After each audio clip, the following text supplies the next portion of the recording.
you aren't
Hey, what is going on? And welcome to another episode of Nerdbauchery. We are with the good team. We are about to jump into it. Just want to say real quick, thank you to all our viewers. Thank you to our Patreon supporters. Without your support, none of what we're going on here would be possible. A lot of the new equipment we got, the mic, and I always say, just basically all the things that we're doing, we appreciate you helping us out. You're always make this show possible. Also want to thank some of our sponsors. Check out Reaper Miniatures. As you can see with our games, obviously we use a lot of minis, and a lot of those are miniatures from Reaper. I actually prefer their metal miniatures. That's just a personal thing. I think they're just beautiful, beautiful minis. Highly suggest you check them out. They're one of our sponsors, as well as Troll Games. Also check them out as well. And what Troll basically is, and we're going to drop all this in chat in a few minutes, they just create a lot of, supplementary material as well as stuff for dungeon masters and players. If you're just looking to up your game and just make it a whole lot better, yeah, go ahead, check them out. And then, of course, we have stat trackers. You see me using them all the time. Here's one right here. And basically, what stat trackers is. It's just a tool that, DMs use, and makes it a lot easier so you don't have to look in the monster manual for everything all the time. You can just have these cards, and they have all the details that you need, so you're not just flipping all through the book. And that can just be a waste of time. It's just aggravating. also help you attract initiatives as well. All right, and again, this is session 5. Everybody's at level 5. We got this whole map made out of Dwarven Forge.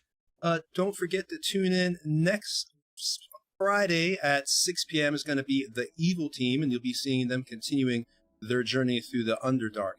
All right, so the last time that we left off, had the good team. Oh, look, before we even start that, let me have everybody introduce themselves. We're going to start with, let's let Space introduce yourself first. What's up, guys? It's Space. Hold on 1 second. That was loud. What's up, guys? It's Space. I play Sparrow, the Air Ganassi rogue fighter. Yeah. All right. And then we have Exile. I'm Exile. I'm going to be playing Lucathero, the human barbarian. Next is Paul. Hi, I am Mako Liger, gentleman adventurer, bard extraordinaire, and we are going to die. No, Mako is positive that he is going to die today for some reason. I don't know where he's getting this from, but don't worry, Mako. I got the feeling. You got the feeling. All right, so next is Miku. I am Silhouette, a Way of the Shadows monk, and this is Chicken. And we have a chicken now miniature for her. Let me show you the chicken miniature. I don't think you can see it. It's so tiny in the stream that is the chicken mini. It's amazing. There. I love it. I love it. So we have officially have a chicken mini now that will be with Silhouette on her journey, walking around with her that she can talk to and hang out with Chicken. But of course, now Chicken may be subject to the dangers of the environment, so we'll have to see. What the cluck is happening to our stream? I don't know what the hell. Yeah, this is if you're a new viewer to this stream, we are a unique Dungeons and Dragons stream. Definitely. This is more like just hanging out with us. We get a little bit crazy here, like you can already tell when someone has a chicken mini, and that's how the stream is starting. Yeah, that should tell you something. All right, so next is Chris. Hi there, I'm Chris. I play Duncan Scoop, and I'm a human warrior, and I'm not gonna die! They're all determined to live. Good spirit there, Scoop. Next is Eric. Yeah, my name is Eric. I'm playing Bale Blueblood. He's a conflicted warlock paladin, trying to win out on the paladin side, being a follower of Ilmater. And unfortunately, Mako is going to die today. Oh my god. Oh my god. All right. So everybody thinks they're going to die. Nice. I love you, Mako. We're just kidding. We've been fearing this for 2 weeks now, so time for the reckoning. They've been on the poopy potty thinking about this, what's going to happen tonight. So, and last but not least, we've had a very special guest. We have Mr. Randy. Hey there, I am playing Dugrin Snowbeard, a Dwarven cleric of Mathamor Duin. From up north, eh? Yeah. What do you think about? All right. Oh, no doubt about it. All right, so the last time we left them off, the party had split up, if you remember. Obviously they had, you got the situation with the magical chaos, you had the magic storm. You have to watch our previous episodes. We're not going to be 30 minutes describing everything that's happened in each session. But the last time we left them, they had split up where, that halfling was being chased through the streets by some pursuers. And some of the group went and caught one of the pursuers and stopped them. But then the other part of the group followed the halfling, and they followed her down a road as there was this, as she was screaming to get away as the party was going after her. And that one guy had been screaming, "Stop the halfling," in the middle of the city road here. It's just this huge disturbance as everybody's going through. So now they're back there. And right as they had gotten there into that kind of back area, some mind flayers were there waiting. And they had kind of not ambushed the party, but they were prepared and were making demands saying, "Give us the halfling. We want the halfling." So at this point, we're gonna, and it left kind of like on a cliffhanger, seeing what's gonna happen. If the party's they're the good guys. I don't know if they're gonna give up the halfling to the murderous, carnivorous creatures, but who knows? Maybe maybe the alignment changed. But we're gonna go over to the other part of the party, who was with this gentleman in the street that they caught, this pursuer, and he was saying, let me go, we have to catch this halfling, she's wanted for murder. So we're gonna pick it up right there where that guy is in the street, and he is, the party has him kind of like surrounded, as you can see. Let me see if we have that shot up already. Let's get the other shot up there, can we, JC? Because that's the one we have to start on. You'll see that in a second, where they're surrounding him in the street. So we're going to start right there where he's kind of boggled down by the party and the people there. We have to chase, don't you understand? Your friend, that halfling, whatever, that she's a murderous creature. If you don't come with me now and we stop her, your friends are out. Dad, let me go. Likely story. Our friends are more than capable of dealing with the situation, but if it makes you feel better, I'm happy to take you along with us. Come on, we have to go now.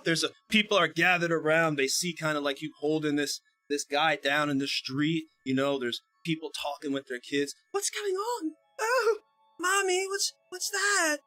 Just really freaking out about what's happening. So do y'all follow this guy and go down to where he says to hopefully help your friends, because you don't know what's going on with them right now? Or I don't think we're in any rush, but yeah, we'll head that way with him.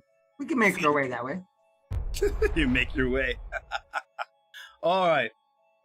So we're going to go over there. I guess you can leave it on that camera angle after all, JC.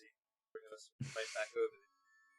So you're rushing through the street. This guy is telling you, when we get there, you have to understand, she's evil and corrupt, wanted. What did she kill? She's killed a lot of people. Come on, hurry, keep up. You're running down the street. You're passing city guards as they're kind of like looking at you, what's going on. And the city guards kind of begin to follow along with you. They see the disturbance, and they saw the halfling being chased, and the whistle goes up.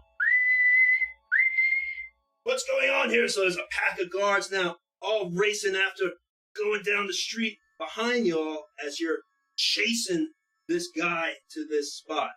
Now, let's go back to the other party.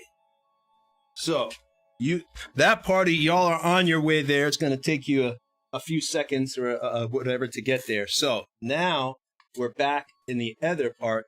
Let me move Mako. In the other part of the street party. Flip back over to that camera angle.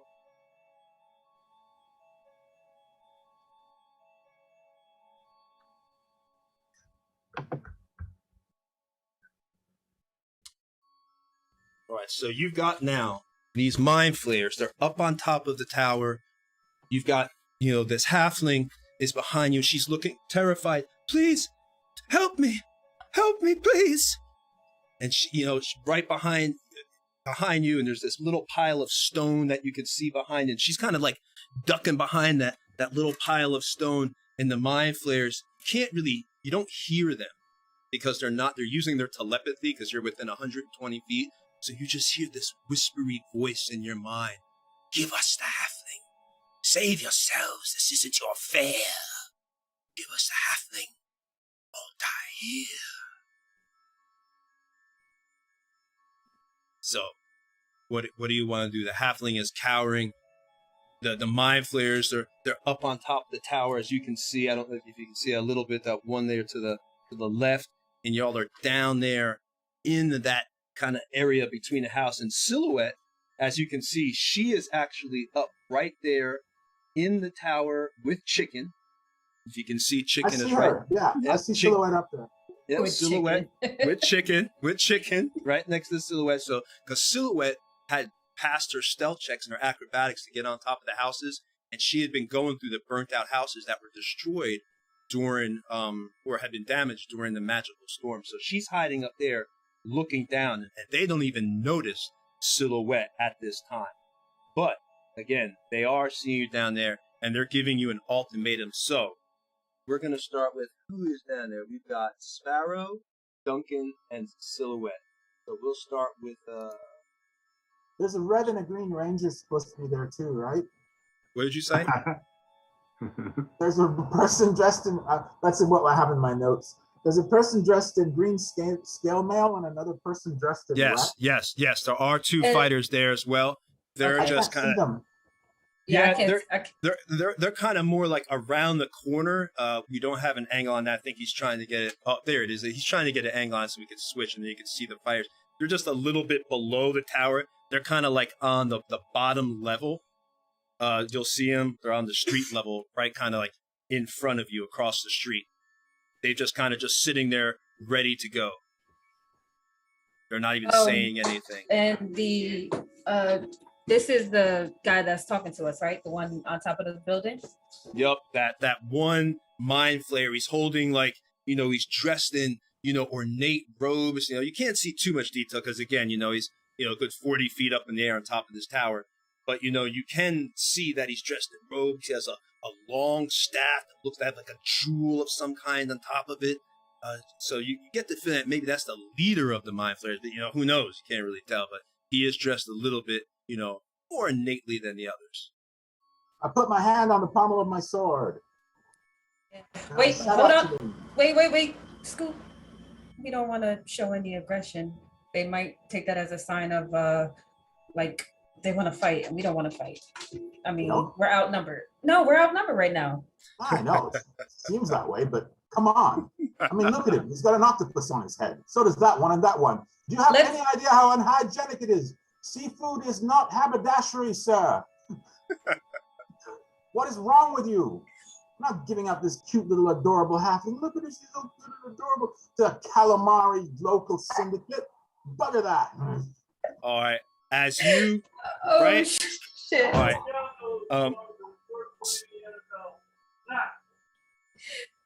Over there, octopus head. You take that bloody thing off. It doesn't even look. It looks at you and it gives this. You could tell your incriminating look. Foolish choice. And it looks over at the other mind flayer, and it says, you can't tell what it's saying. It comes out from the distance that you're at, all you can see is the tentacles moving. But at that point, right as the mind flayer, she's going to turn around, and this wand comes up out of his, his cloak. The guards and your friends come busting in from the side. So they're at this other point of the street. You can see them. The guards instantly can see the mind flayers, and the alarm bell goes up. Flayers! Flayers in the city! Alert to the guards! And one of the guards turns around and he begins running away. But then the mind flayers, right before they can do it, you can see there's this rage almost comes over them as they look at you and Sparrow. And because you had threatened them and you're the one that called them octopus heads, he speaks to you directly in telepathy. Because I'll eat you first. This isn't over. And with that, the wand casts. You see first the other mind flayers twist their fingers because they see the guards and everything. And, all these guards are pouring in. It's about 20 of the guards at this point because the bell has been rung. They're just pouring in from other places. And they twist their fingers and they teleport out. But that one mind flayer, he gets his wand up and he does it and he puts that. Don't worry, because this was an automatic surprise round. What's going to happen here.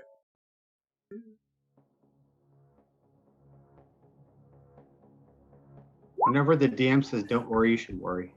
Bloody hell. He cast a wand of fireballs at you. But because he was 40 feet up and you're a good 20 feet almost away, the fireball cannot make it all the way to you. So what actually happens is it detonates kind of above where you all are, which causes you to take less actual damage. So what you're going to do is you're going to roll. It's almost going to be like old school uncanny dodge, where basically if you save against the fireball, instead of taking half damage, you take no damage. If you fail to save, you only take half damage. But Silhouette, there's something special that's going to happen to you, because as this fireball, as the guards pour in, and the other mind flayers are disappearing, and this fireball detonates right over the area, it sets there's a little barrel of oil. I don't know if you can see it in the picture, but it's right next to that house, and it begins to set that house ablaze. Now, next to you and Chicken, I don't know if you can see everything in that shot. See everything. All of a sudden, this fire breaks out now as this explosive fireball detonates above the heads. Luckily for you, the fireball expanse Silhouette actually goes through the middle part of the house, and you're on the 3rd floor. So you see the flames shoot below you, and wood and splinters just detonate out everywhere with this deafening roar. So everybody first, let's do your save for the fireball. Can I do something? What did you want to do, buddy? Everybody, if dive you can, at the halfling and make sure that she doesn't take any fireball damage. give me a you're gonna dive at her. Yeah. Give me Give me athletics. Give me athletics check. Pass a 15. Pass a 15. Athletics. Make it happen, baby. Make it happen. Yes. Oh!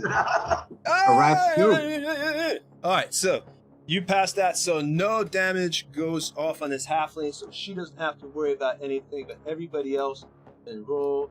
Blah, blah, blah, blah, blah.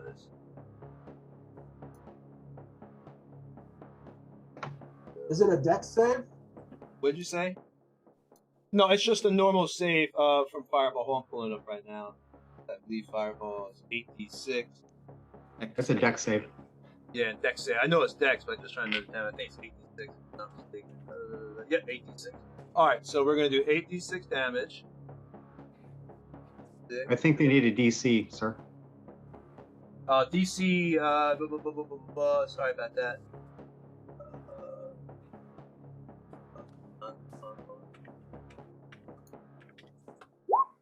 DC 15.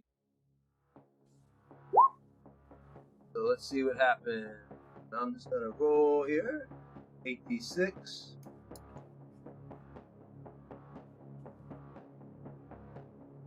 That's 5. Then I gotta roll 3 more. Okay. And let's see what happens. Everybody passed here. I'm trying to find the dex save. Where do you click on? You click on dexterity? Sorry. Just click dexterity. Just click dexterity. Write the actual word dexterity. Oh, got it. I see. Yep. All right, so it looks like Sparrow passed. Anybody? And Scoop, we need you to roll. And then we need Miko to roll. All right. The only person that failed was Scoop. So Scoop, Miku, we'll go do Scoop first, actually. Scoop, as this fireball detonates above your head, you could see it coming from, like I said, a mile away, because this thing was so far away. It was just casting its fireball in anger that had been stopped from getting its prize by the damn guards and the disturbance that y'all had caused. So you see this fireball, coming, and as it detonates, though, you go to jump on the halfling, and the fireball, as you're jumping, you go high enough that the fireball can touch your back, and it burns a little bit of your back and blisters it up. You have a few bits of charred black flesh that kind of like are flaking off, but not in a place that would affect your movement. It's just painful. So you take a total of, well, that was 30, so half of that's 15. And if you fail, only take half damage. So yeah, you only took 15 damage total. So your back is burnt and kind of crispy for 15 damage. All right, and now also I need Chicken to roll. I forgot we have to have Chicken.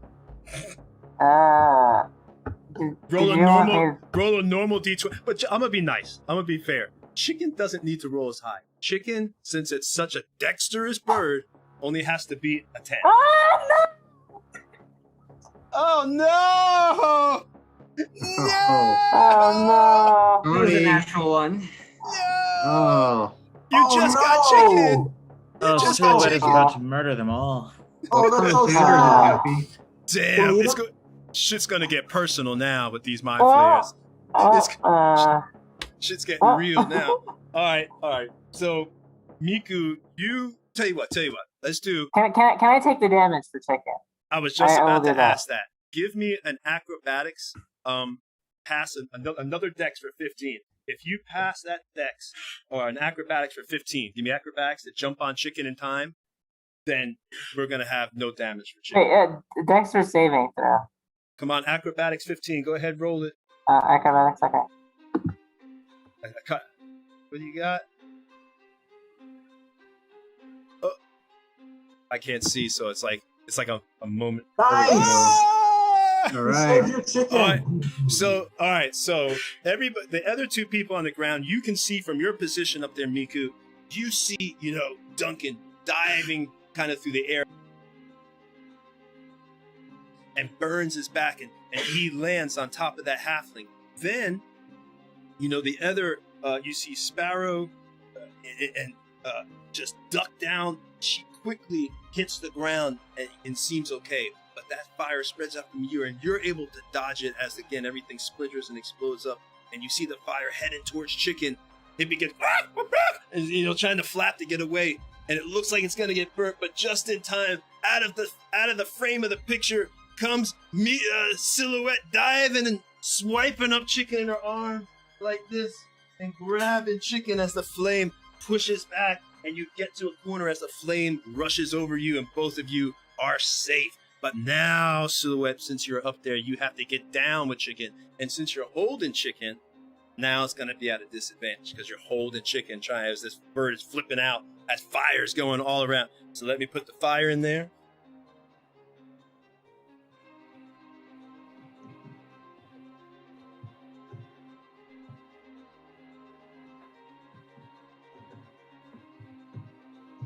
All right. We're going to get a shot for you, showing you the fire here in just a moment. Oh, JC's doing a lighting effect. Like, something special. All right. So now what I need you to do, Miku, as this, Silhouette, as this fire and everything, it begins to rage around you and the smoke is going down, you need to try to get out of here. Now, in front of you, I want you to see everything in the scene, because what you see is what you can use in the scene if you see something you want to do. Once we get that shot, I'll go ahead and tell me what you want to do, Silhouette. Again, the fire's raging, chicken is flipping out. Have that?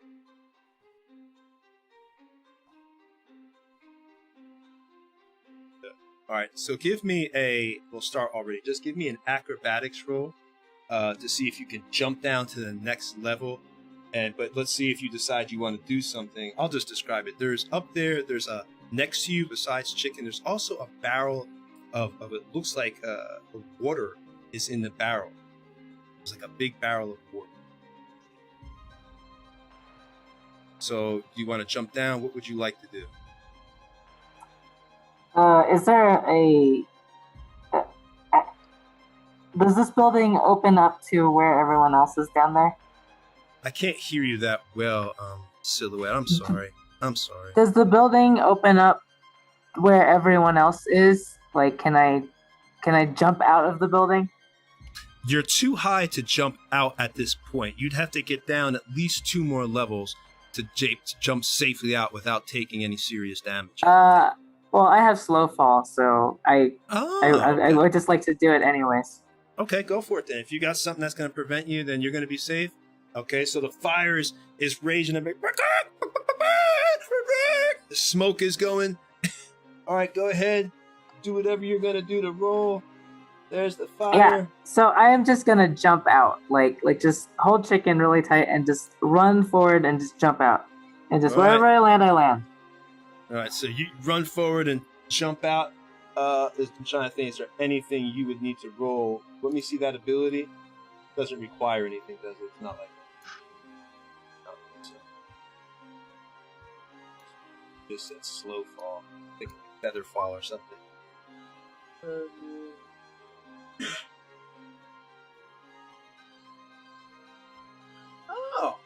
Okay. Well, that's pretty cool. So your fall damage then, you're 3 levels up. I think it's like, what is it? Someone tell me, how many is it? 1d6 per 10 feet? What is it? Oh, what is it? Something like that. All right, we'll just do, that's what we're going to do. 1d6 per 10 feet right now. And because your monk level is 5, so it reduces it equal to 5 times your monk It's level. 1d6 per 10 feet after the first 10. Oh, well, then you know what? Then that slow fall would pretty much correct everything, because 5 times the monk's level is 25, and there's no way I could roll a 25 with just 20 feet left, so it'd be at the most I could roll 12. So it looks as if you can use your reaction to reduce that damage to 0. Do you want to describe how cool it is to jump pretty much 30 feet down from 30 feet and land like a total do you do superhero landing? Well, I don't know if I can do superhero landing because I'm holding chicken, but certainly some kind of like, as I'm running out, I'm not really looking at anything but my path going out. And so it's a very directed landing. It's not like it's not I'm falling. It's more like I chose the point to land. So I kind of land on my 2 feet, kind of like just holding chicken and staring at, and I just look at everyone with this mask face on, just like. Cool. So you've landed, you're safe, and now the party is gathered together, and that mind flayer is already in between the chaos. It's already gone. You look up there, this thing teleported away somehow. It's done. But the 2 people that were there, the 2 burly-looking gentlemen, all of a sudden they drop their weapons and they're, where am I? And the guards, you see the guards rushing in. What happened? Oh no, I remember. And you see they're just starting to cry and they're sobbing. One of them just drops down. It's like in a fetal position in the middle of the road, and just laying there. Then the other guards, or one of the guards, begins to walk over. What happened here? What happened here? I asked the halfling, "Are you all right? Never mind the smoke. I know I'm on fire, but are you okay?" Oh, you're asking the halfling? Yeah. Thank you. I'm okay. There's a good guy. They've been chasing me for so long. Thank you for saving me. She looks exhausted, just like, Please, we've got to get out of here. They'll be back. I know they will. They killed my good friend and my former master. If they killed him, they'll kill us too. We've got to get out of here. We've got to get, please. Why were those things chasing you? Why were those things chasing you? Why? Did you say why? Yeah, I said why. I could tell you. I could tell you more. But first, we have to get back. Follow me to my home in the woods. I have a safe house there. They don't know about it. I'll give you all the information you could possibly want to know. But I'm telling you, if we stay here, they will find us, and they'll send reinforcements, and these guards won't be enough to keep them off next time.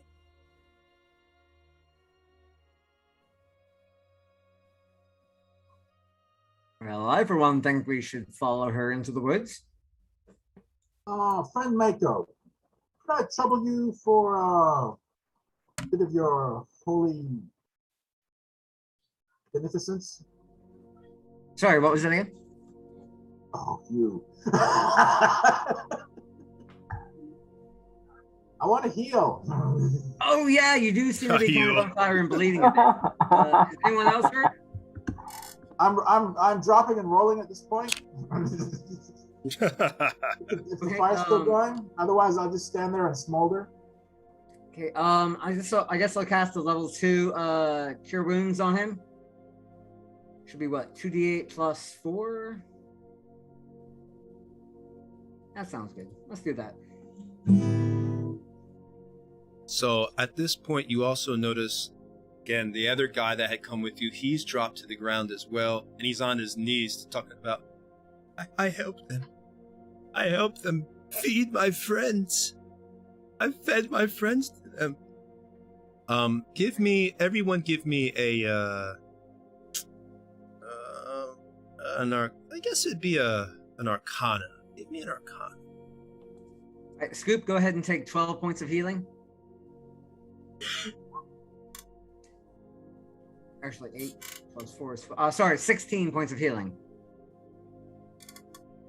Damn, that's a good heal. And the silhouette appeared to be injured. I look over at the masked lady. Are you okay over there?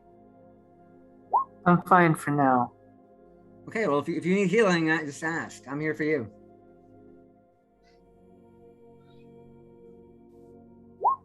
What happened here? Thank you, Brother Mako. My pleasure. What happened magic. was our friend Scoop here goaded them into, fireballing us. So that's what happened. Who fireballed you? It was some before mind we keep flayers. going, Those you want cads wild with magic. octopuses on their heads. Mind flayers, Yes. as in plural. Yeah, it was 3 of them. But the mage one, he was doing all the talking. I think some kind of leader, maybe. Were they I am doing- unsure if that was bravery or foolishness. It was very foolish.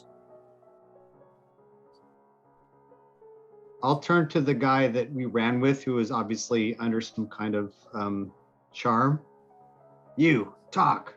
That's how I was just about to let you know. Anybody, Miku, and anybody who rolled above a 10 in Arcana, because of your experience of the realms, you recognize that these people must have been enthralled somehow by the mind flayers, and that when the mind flayers left, that it broke.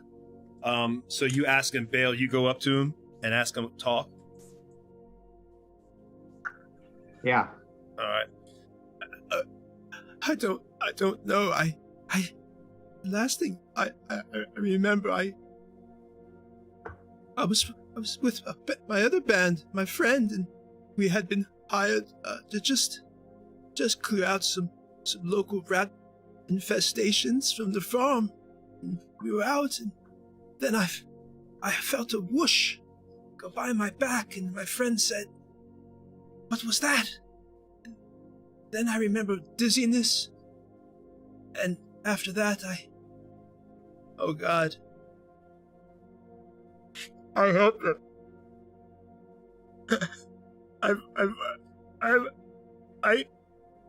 I've had my friend's brains to them and then cleaned the brains off the robes when they were done.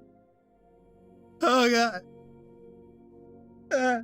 And he seems like inconsolable, just like breaking up. Oh, I gotta wipe the tears away. All right, so That was not you. so it's like he's like just on the ground, like. Who's he standing by? Maybe someone wouldn't mind, explaining to old Scoop here. We keep using that word, mind flayer. What is that? I'm surprised someone as learned as you doesn't know what a mind flayer is. No, I rolled a 9. I have no clue. As far as I'm concerned, They didn't teach you this back home? I'm not familiar with seafood costumes. Oh. Explains a lot. So, mind flayers are aberrations, spawned from the far realm. They're an unholy amalgamation of octopi and humanoid. They feed upon brains. They serve an elder brain. They implant larvae inside people's craniums that then turn into the next generation of mind flayer. Powerful psionic entities, enslavers throughout history on the astral plane and prime material. Terrifying creatures. Ah, so Speaking they weren't wearing. More than I knew. That's what they look like. Yes. He called them octopus men. They're as dangerous as they are ridiculous looking. Mocking a sorry. mind flayer is one of the more foolish things you could do with your day. And coming from me, that sang quite a lot. Ah, well, I had no idea. I thought it was like, a gang costume. So they don't normally show up in towns like this, eh? No, they wanted the halfling. What is your name, ma'am? I'm Corey Deerfoot, and please, while I appreciate the rescue and your help, you have to understand these creatures are highly intelligent. They aren't just going to go away. Maybe we should discuss this back at my home. It's welcome Yes. talk. I Come didn't on. catch her name. Did you say Defoot? I thought she said Corday. Corday? Corey Deerfoot. DEWFOOT. CORI. Corey Deerfoot. Halfling adventurer extraordinaire. Although, of course, I'm in my older years now, so I don't go out as much. But again, please, I highly suggest that we go to my home. I have further information there. How old did she look? Bit of walk and talk. Scoop, I think that this will be information you'll want to hear. DM, two things real quick. How old does she look? For a halfling, this halfling is gray. You know, she isn't to the point of like venerable, but this is it's 50s. Like if it was a human in the 50s, still able to run a little bit, but slowing down. Like me. Like, me, I'm 40, 45, so You're like 14. slowing down. That's the way it is. And then So- I guess I'll turn to one of the guards and say, y'all called out Flayers. Does this happen frequently? No. He looks at you. Wait a minute. I know you. You were at the constable or the sheriff's station the other day, weren't you? Yeah, you were hired as Deputy. the investigators to find out. Yes, deputies, I believe, to find out what was going on. Well, welcome to the fold. Welcome to the fold. Usually not much never happens here in Arabelle, but after the storm, now mind flares. You're right. I've never even heard of one being here in Arabelle. That's why I was shocked when I got here and showed and immediately set the alarm. Something's going on, and if mind flares are involved, it's going to be bad. I don't know what they're up to, but they're dirty little creatures, evil little things, destroyer of lives. I'll have to send a letter to the king in Cormia. Azul will find out what's going on, let him know that mind flares are once again in the dales and are working their wild ways. I highly suggest you be careful. In the meantime, I'm going to take these poor souls who were enthralled down to the station. Hopefully we can find them some help there by a local priest that can ease their suffering. But I'm afraid their bodies will recover, but their minds might take quite considerably longer than they've gone through. And he begins to tell his other guards. It tells, kind of gives the whistle as other guards come, and they're picking up, consoling the people, wrapping a little bit of a blanket around them. As it walks them away, the crowd kind of parts as they're going through the street with these people. And you can still hear the guy talking. Some of them, my friends, I can't believe it. How could I have done that? I tried to stop, but I couldn't. And he's still talking about it. You can tell it's just burnt into their mind what these evil creatures had done as they walk away. And the guard says, well, it looks as if you're going to earn your deputizations here with what's going on. It looks like you've put yourself in quite a pickle. If they attacked your friends, you can rest assured you're now on their radar. Oh crap, there's no such thing as radar back then. You've drawn their attention. You can be sure you've got their attention, and they're going to be out looking for you. And so I would highly suggest watch your backs. Oh, I know it. He told me. He said, I didn't understand it at the time, but I understand now. He said he was going to eat me first. And I thought he was propositioning me at the time. But now that I have the context correct, I understand more clearly exactly what he was referring to. Oh my god. Well, you said that lie. That was good. Alright, but no. Does anyone care to put out the burning building?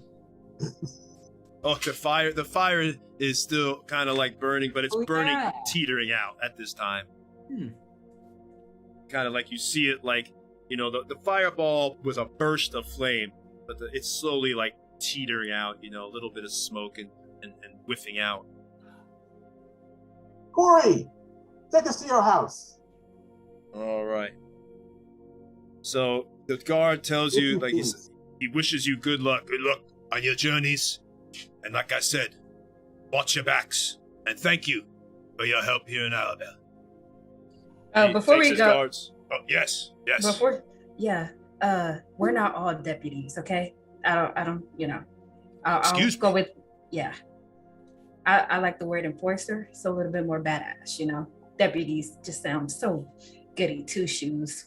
Oh, does it? Oh, well. No need to. I did not mean to offend you, ma'am. No. At any rate, thank you for your help anyway. What can I do for you? No, you can do it. That's all I wanted to say. Bye.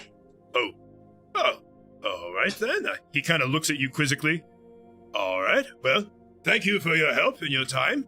And we're going to go here, take these poor souls back. Rings the bell. Scoop does an eye roll. The other. What'd you say? Deputy Scoop does an eye roll and says, "Come on, Corey." So you walk around. They begin to take these guards away, and Corey Doofus like, Come on, it's just a day's journey from here. It won't take us too long. And so you begin out on this journey. We're not going to do a roll for overnight, okay? You all have a good sleep. Everything's fine. Nobody dies. All right. But then you arrive to her home, and her home, she lives out kind of like at the crossroads of like this river, like where a river kind of intersects at 4 points coming from a waterfall from the south.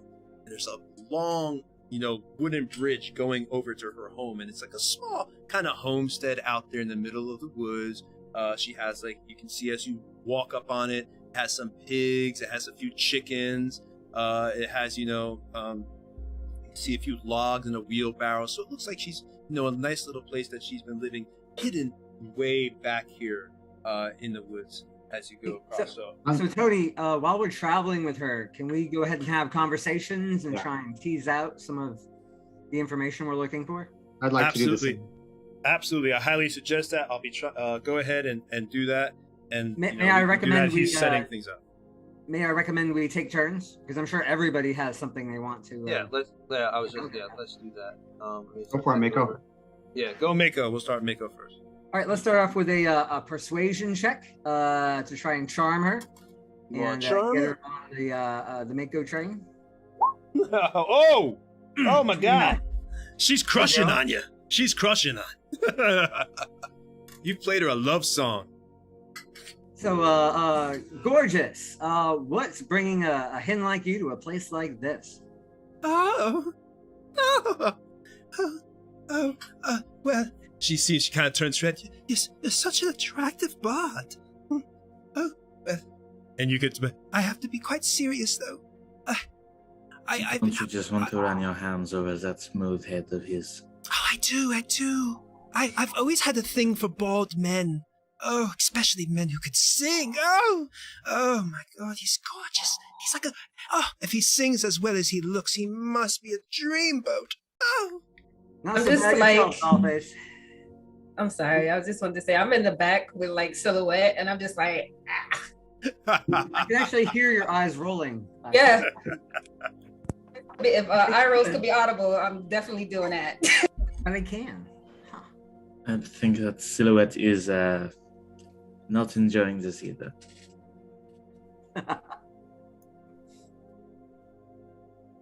Alright, so let me just pull this. Okay. So you asked her, you want to know what she's doing out here? Like, what?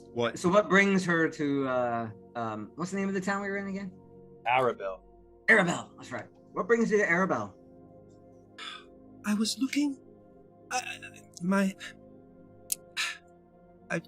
kind of nervous to say, but I've been on the last possible mission. Although I'm older, obviously, I don't try to go out as much. I've been retired here at my home. I couldn't help myself. You see, I received a map not too long ago from a former master of mine named Algernon Scoop. He was a great treasure hunter as well as an archaeologist, and he sent me this and said he was going to explain to me further information about what was going on, but before I could meet up with him, he passed away. and I believe it was by foul play, for he disappeared and I have not heard from him since, so I assume he must be dead. That's the only thing. The last thing I received was a letter saying, find my relative with the initials DS, but as to yet, I have been unsuccessful finding anyone with the last name of Scoop, or anyone with the initials even with DS. What a coincidence. Say, good Sir Scoop, might you want to take up the torch here? I'm still trying to figure out. DS. Duncan. Trying to remember if I have a relative with those initials. Duncan. He was a recluse. He didn't, keep many tight ties with his family. I will say that. Did you know Algernon in any way? Were you a friend of his? Did I know him? That's up to you. Oh, he was all right. he was a recluse that didn't keep tight ties with his family. So. Oh, Uncle Algernon.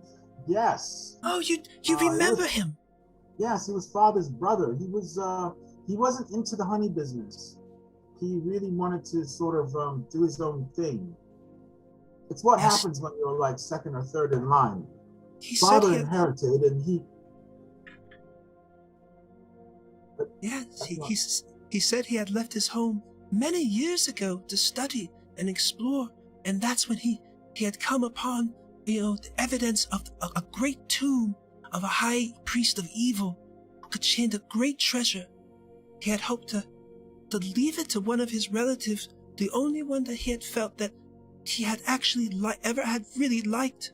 Perhaps you had met him when you were young. I cannot say. But what a coincidence that I must have been meant to find you. Oh, by the gods, I can't believe it. I have finally done it. Algernon would be so happy. Oh, it's not a coincidence. It's fate. Obviously. Yes, fate. Yes. And admittedly, I believe I was the only one of his nephews that gave him the time of day. Because, he was odd.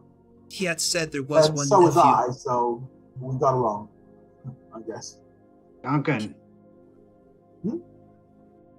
I meant to hand this to you at the right time, and this is absolutely the right time. And I hand him the letter that basically says what was described, but I hand it to him so you can see it. Oh. Want to describe it to Duncan, Tony? Yes, there it is. You found it. I must have dropped it. Thank you, out of my pack when I was running from those uncouth men who were trying to attack me, and of those mind flayers. I don't know. This was the letter that he had sent me saying, find DS and give this information to me. He wanted to make sure that was ever inside that tomb went to the one person that he truly cared about. He had often spoke highly of a nephew, although he never said his name, that he would oftentimes go fishing with, down in the lake in a rowboat. He really loved that one.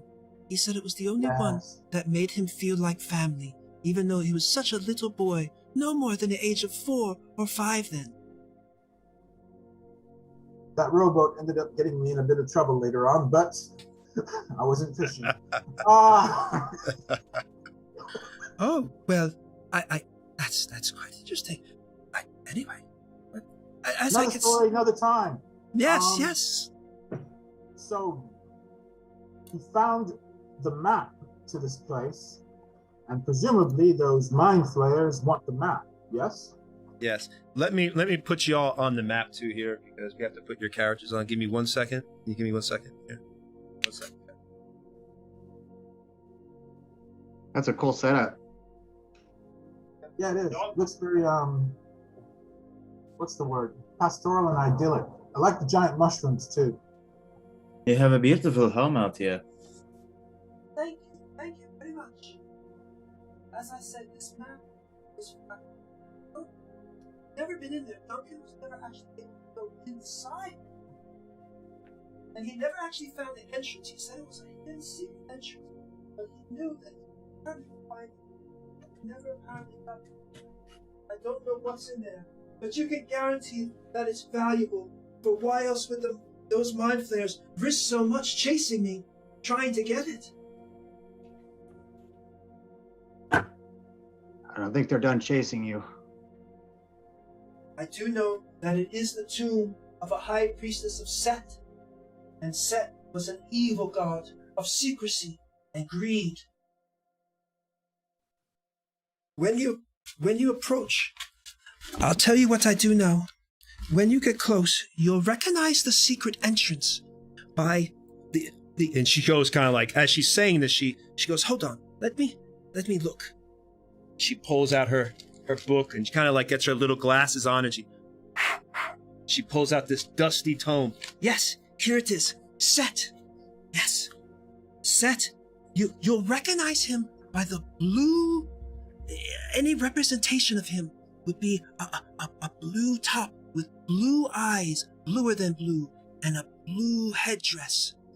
That, if you see a statue like that, anywhere in the location where I'm sending you for this map, that is most likely where the secret entrance would be. But how to get in, I could not tell you. Yeah, you can leave that part to us.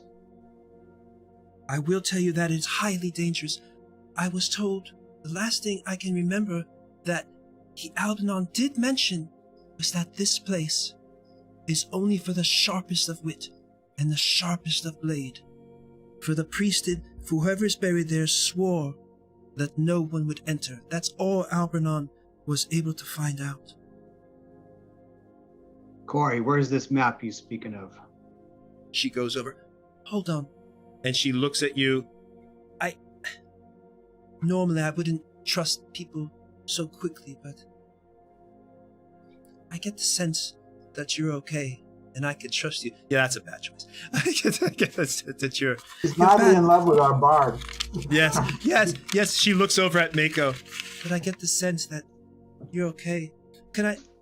And she goes over, and she goes to her little pack, and there's like this little case, a scroll case, and she takes it out. I actually have the scroll right here with the map. She takes out the map. Oh, it's upside down. She was upside down. So it's drawn on this old parchment, of this aged parchment. You can tell it's very old scroll. She's like, here is the map. Inside it, like I said, is the high priest who worships Set. His name was Ethri Gens. He was quite evil and greedy. He was apparently leader of a priest-like order called the Brotherhood of Evil that worshipped Set, but they were also assassins. For years they cultivated fear, and anyone who knew of their existence, and then for reasons unknown to anyone, they just vanished. As I said, look out for the statue. That will let you know the secret entrance. But here, take the map. And she hands the map. Who takes the map? I'll gesture to Scoop to grab the map. Luke will look at Scoop, waiting for him to grab the map. Yeah, by that time, I probably already grabbed it. No, I'm just turning my mic on. I do reach for it. But if I was taking it, I'll say, fine. Can I ask? I've had to listen to Mako flirt with this lady. Give me something to do. Can I ask just two simple things before you go? Go ahead.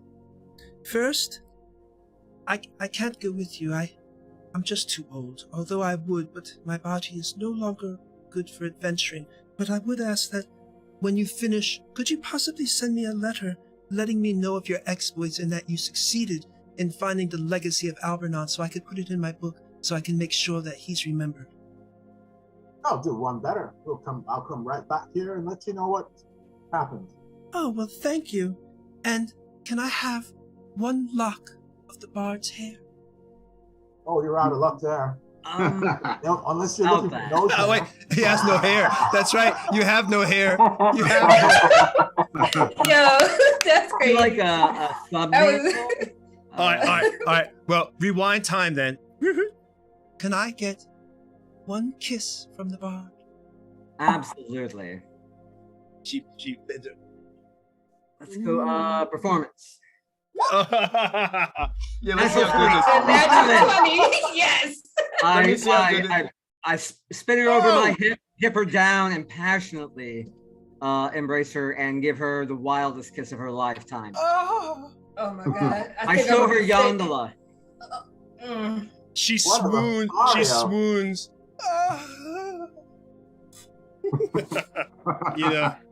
you know. You want us to Mako leave you the alone bard. for a little while.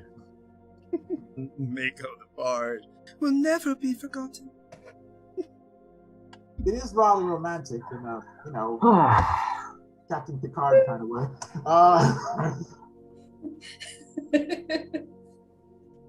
All right. So, is there any before we go? Let me go down the list because I know this is a lot of certain. Let me make sure anybody else wants to do. Sparrow, is there anything you want to do or ask Corey? Are you gonna be okay here alone? What if those mind flayers come back? I think they don't know where I live, and as long as I stay out of the city, I think they'll be okay. And besides, I think they're going to be more interested in you now anyway. Anyone who has that map, it seems as if they follow. I don't know if it's cursed, if it's magical, or if it's just bad luck, but whatever it is, you can guarantee they'll be back. If I was you, I'd stay prepared. In fact, here, take this. And she goes over. Roll a 1d6 for me. Someone on the team, and you can use inspiration for this roll. Roll a 1d6. This will determine how many potions you get. Whoever wants to roll it, whoever your party votes, to be the As roller. I rolled 5. I'm okay with Sparrow rolling. That is a good roll. Sparrow got a roll. 5. Sparrow got a 5. Fantastic. Yeah. Okay. Good job. She walks over and she goes, As I said, in my adventuring days, I may not look it now, but I have been around. and she goes to a cupboard. Let me see.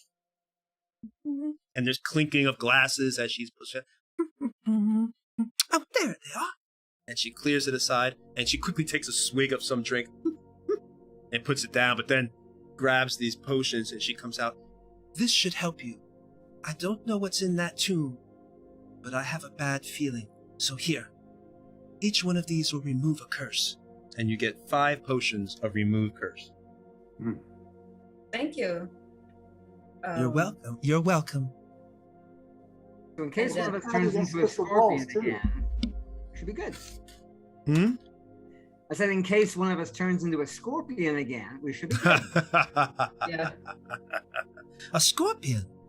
Well, I'll have to put that in the book. You'll have to tell me about that when you come back. Yeah, turning into scorpions is one of our bad habits. Sounds. She kind of Sparrow. look. She doesn't know what to say. Sparrow, you took a look at the map. How close is the tomb to where we are now? Do I have to roll like a survival for that? Or You want to know how far you are from the place? yeah. It's about a day's journey to make it to the tomb. You don't need to roll survival. The map, it clearly, a person's been there. There's distances, so you can easily figure out the distance for that on the map. Probably It's we're a good only a map. day out. We should be there Oh. within the day. All right. Can we stop in the town on the way? Sure. Yeah. Yeah, down I with wanted to pick up some vinegar, salt, and maybe some breading. that. What are you trying to make? I know it. I believe he has a recipe for calamari. Yes. Don't forget the tomatoes for the sauce. Oh, yeah. Oh, thank you. That's a great idea. Those bastards eat us. I see no reason why we shouldn't eat them. I like your style, Duncan. That She is does- quite the bold proposition. So, I'm not Mako, gonna lie, I'm hungry now. Mako, can I talk to you for a moment? Hell, absolutely. So I'll pull him aside and I say, I'm worried about your girlfriend here. I think there's a very good chance that the Mind Flayer is going to find her. We should get her to leave. Well, I mean, life on the run, on the road. I mean, could we trust her to go wandering off on her own, unescorted through the wilds, with no real objective or end in sight. I mean, if I could get her to my family, the caravans, I'm sure they would take her in. But do we necessarily have the time to escort her that far south? She hears you talking, and she quickly goes, I could... Maybe he's right. I'm sorry to interrupt, but maybe he's right. I could follow you to the tomb, stay far enough behind that if something happens, I'll be out of danger. And then I could part ways with you once you've finished. That might be a good idea after all. That feels preferable. You've done a lot. You've risked a lot. Mind flayers are the worst, and I've been to hell. And she come with us.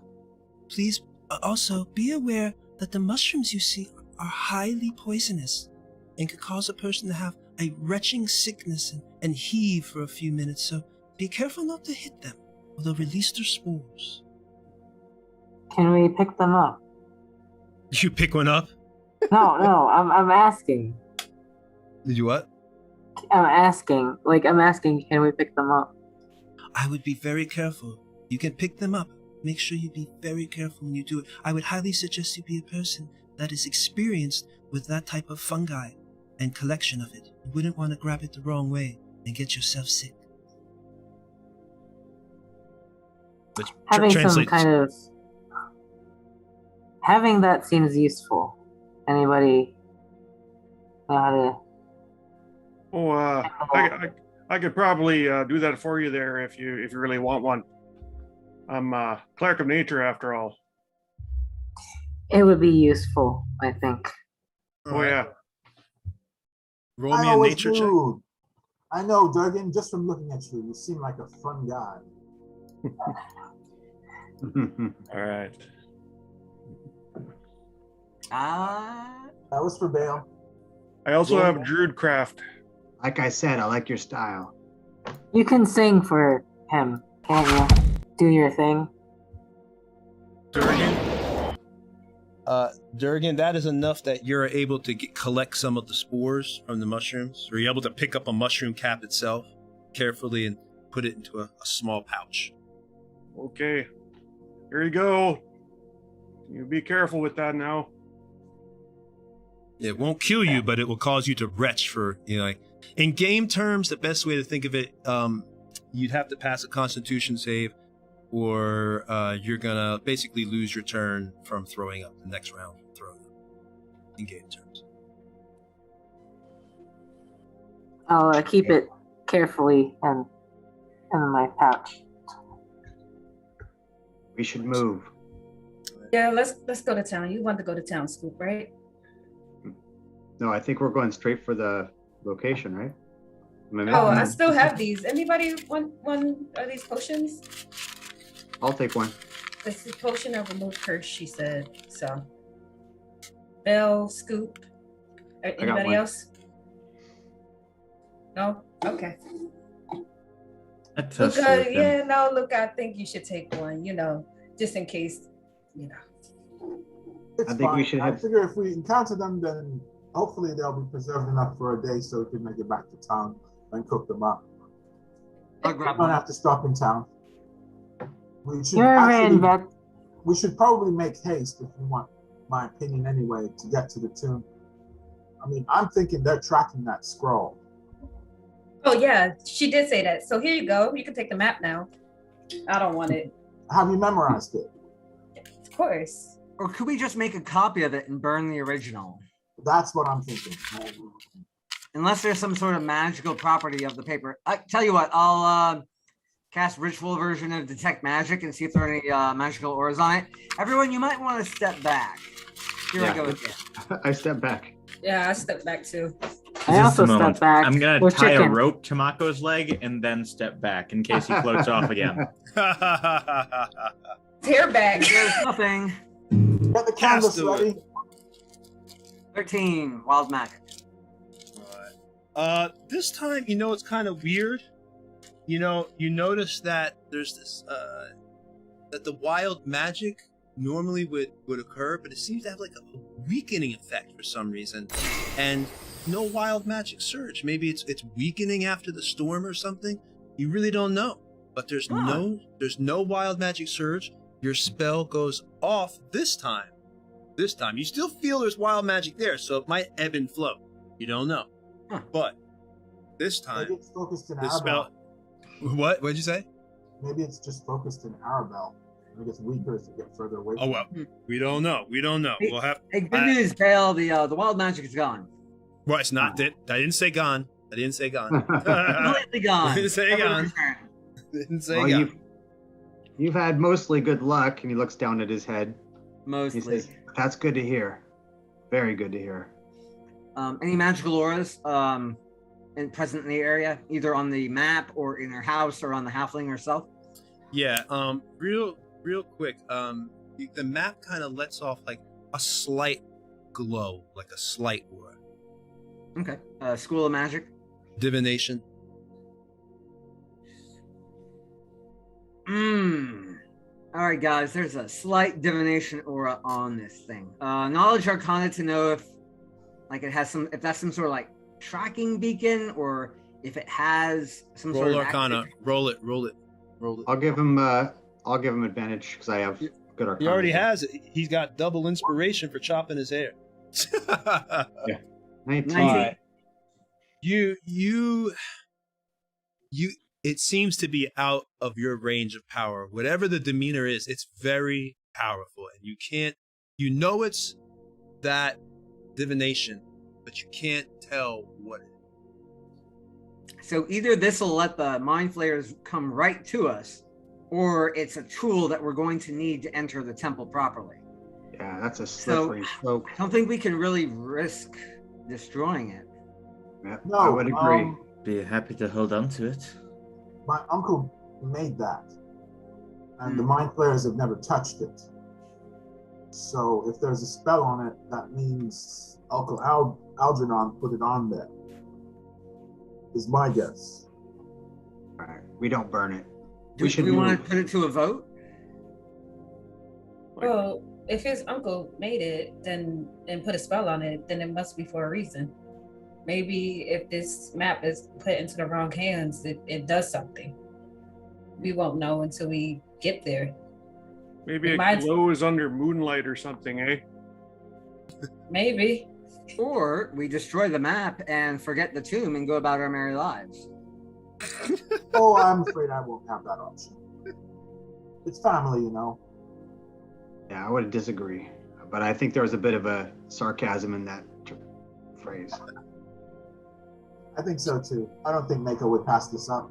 Would ya? No, you wouldn't. Come on, it's an event. Think of it this way, Mako. What a wonderful story it will be for you to tell it about. Let's move, heroes. All right. So, you guys are. Let me see if I could switch the. We can't switch the angle here. So we're just gonna roll. Say, let's take a break right now, so we can. So it's all ready when you get back. Let's take a break right here, and then everybody come back in 10 minutes. Understood. Right. Oh, by the way, thanks everyone for coming on the Scoop Quest. Coming on the Yeah, Scoop we love Quest. it. And I'm going to Quest. talk to the stream right here. Let me just grab somebody. So, yeah, everybody just be back in about 10 minutes while we set this all up and be ready here. I like Uncle Chris.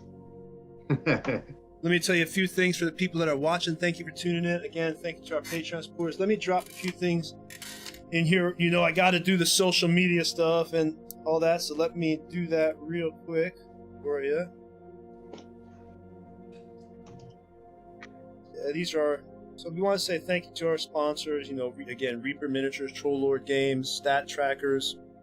And we definitely want to give a big, big shout out that every week they are supporting us.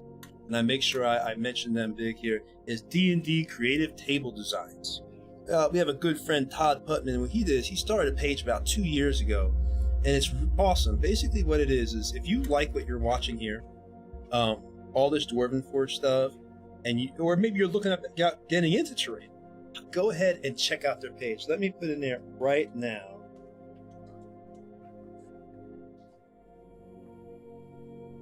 Yeah, there you go. And what it is you can pull up all types of pictures of builds, instructional stuff, other people doing videos of how they did builds. So it's not just like Dwarven Forge. I mean, I love Dwarven Forge. That's obviously I'm 100% in the camp of Dwarven Forge. There's no doubt about that. But there's all sorts of stuff up there. You have people who are making their own terrain, not just Dwarven Forge. So if you're into that kind of stuff, painting minis, creating terrain, setting up terrain, or you just like looking at terrain, you think, hey, that'd be pretty cool. I want to see these pics. Hey, go ahead and check out that page. Join the group. It is awesome. You'll see me up there all the time. My name is Tony Sloan. So you'll see me up there as that, or you might see me as Nerdbauchery. Sometimes Facebook just logs me as whatever, one of those people on their page, but you'll see my posts up there. So yeah, I highly suggest you check it out. And the community is very, very nice. If you ask a question, you're not going to get, how like some groups you ask a question, people are like, oh, go look it up on Google. Just being a jackass. In this group, if you ask a question, people are like, oh yeah, let me help you, blah, blah, blah. Oh, you need to know, for instance, people ask, what's the first set of Dwarven Forge? If you're getting into Dwarven Forge terrain, what's the best thing to buy? If you're just starting out. And you'll get tons of responses. Oh, buy the core set. Buy, one of the pieces from the Dungeon of Doom. All that. So it's really, really a cool site. So I highly suggest you check it out. Also, in the future, we had that Luke Gygax game. I'm going to be re-airing it. I'm just trying to decide when, because I have to get the giveaways together here, because I'm going to be doing a giveaway for that, where it's basically that game that we played with Luke and Stefan and Anne. And Anne was singing, which was really, really cool. She was opera. That was awesome. So yeah, we also played with David Baxter, and Eric was there, me and him. So yeah, we had a great time. So we're going to be re-airing that. And of course, if you watch this stream, you probably know who Luke Gygax is and Stefan Corney. Luke obviously is the son of Gary Gygax, the man who invented Dungeons and Dragons, and Stefan is the owner of Dwarven Forge, and Anne is his very, very close friend. So yeah, you'll be seeing that. Trying to think what else we're doing. We're going to be having eventually a game start with Eric, where he's starting a 1E game that I'll be playing in. That's still a little while off, but it will be happening. And we're also trying to get a painter. We have a painter ready to go. JC just has to talk to him about his equipment and everything. But we're actually now got a painter that's going to be doing a painting show where we paint Reaper miniatures. And you could sit there and watch and ask questions to the painter and just watch him, just a really chill stream where it's just kind of like Bob Ross style, but miniature painting, where we all just hang out and relax and do a little Reaper mini stuff. And, and don't feel as if you have to be an expert painter. I've never painted anything in my life. And I enjoy watching those painting shows, even though I've never touched a mini. It's just, it's entertaining. So yeah, check that out as well. We got a lot of cool stuff going on. I'm trying to think if there's anything else to let you know. We always have so much news. I feel like I have to pour it out real quick to let you all know. Make sure you join our Discord. We're also up there where you can talk to me, you can talk to the staff.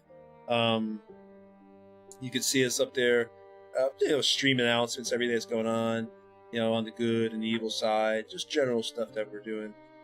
We also play on Mondays. If you've been watching, it's not Dungeons and Dragons. It's like a co-op space game that we play on Mondays. But eventually we'll be, obviously, when we're done with that, we'll be getting back into RPGs. But that's just something that we all really have fun with, playing Pulsar on Mondays. If you like watching PC games, you can check us out doing that as well. I'm going to go step away because I got to do some setups, everything. Now that JC is back, he can put the Be Right Back screen up, and I'll be back in about 5 minutes, guys.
We're waiting on Scoop, but you can put us back in. We'll start talking, I guess, the stream.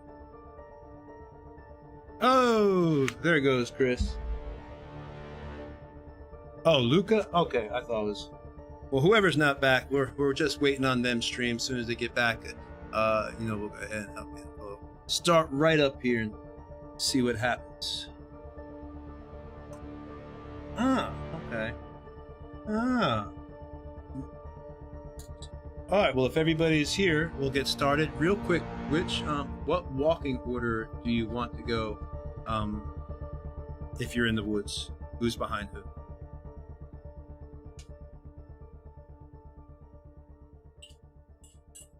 Okay, so Sparrow's in... Okay. So Sparrow is first. Okay.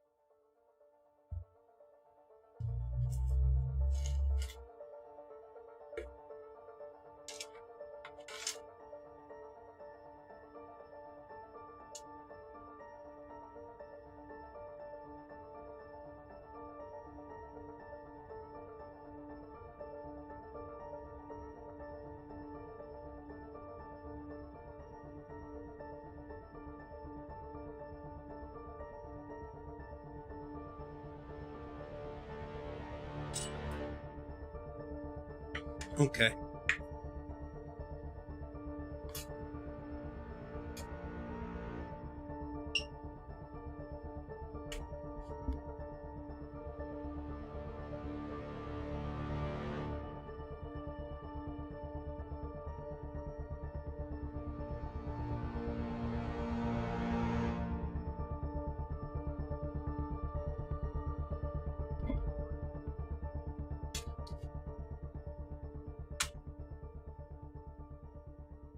Okay.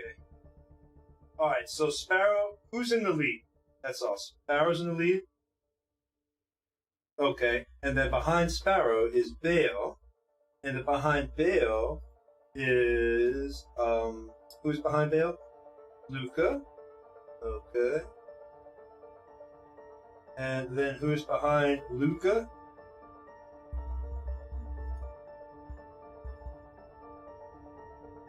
Well, Dooffoot, Corey's hanging back a little. She's kind of like really hanging back. You can't really see her. She's somewhere in the woods, way back there. But she's there. She's there. But she's just kind of like old and not as fast as y'all. So Mako, behind Mako is who?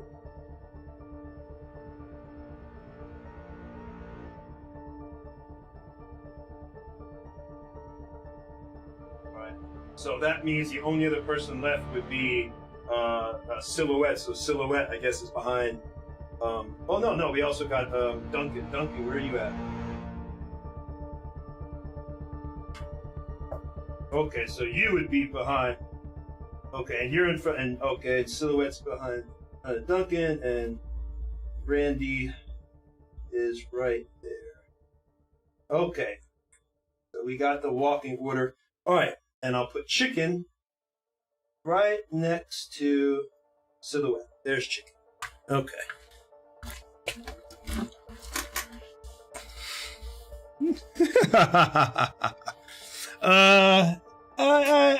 I guess you go ahead. Give me a persuasion to see if you can get Corey to follow you on your elbow.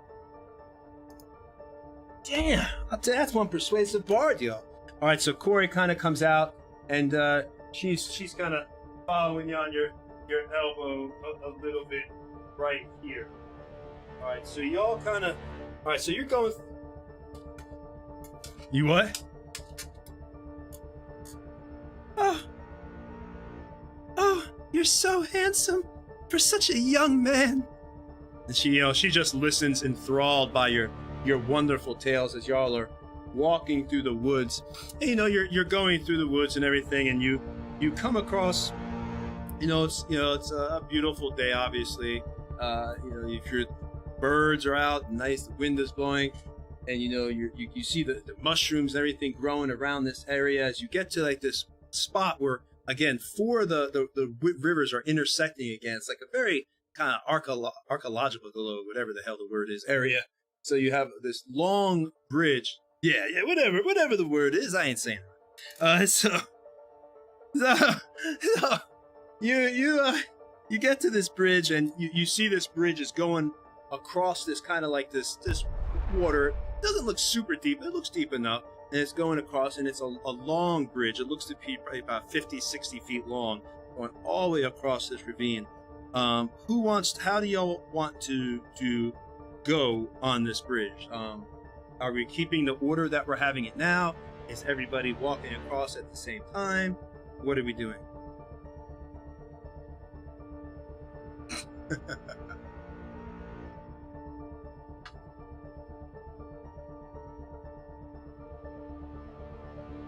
Okay. Give me you're going, where are you?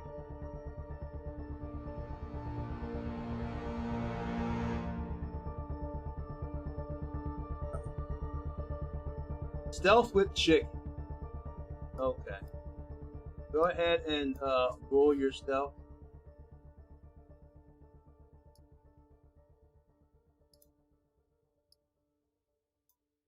Ooh, so you're not very stealthy. Okay. So as you're doing that, as you're going to stealthily try to get across this bridge or under this bridge to see what's going on, from across the bridge as you're under, let me put y'all under there too. All right, so that was definitely Miku or Silhouette, Fae'run. You guys are,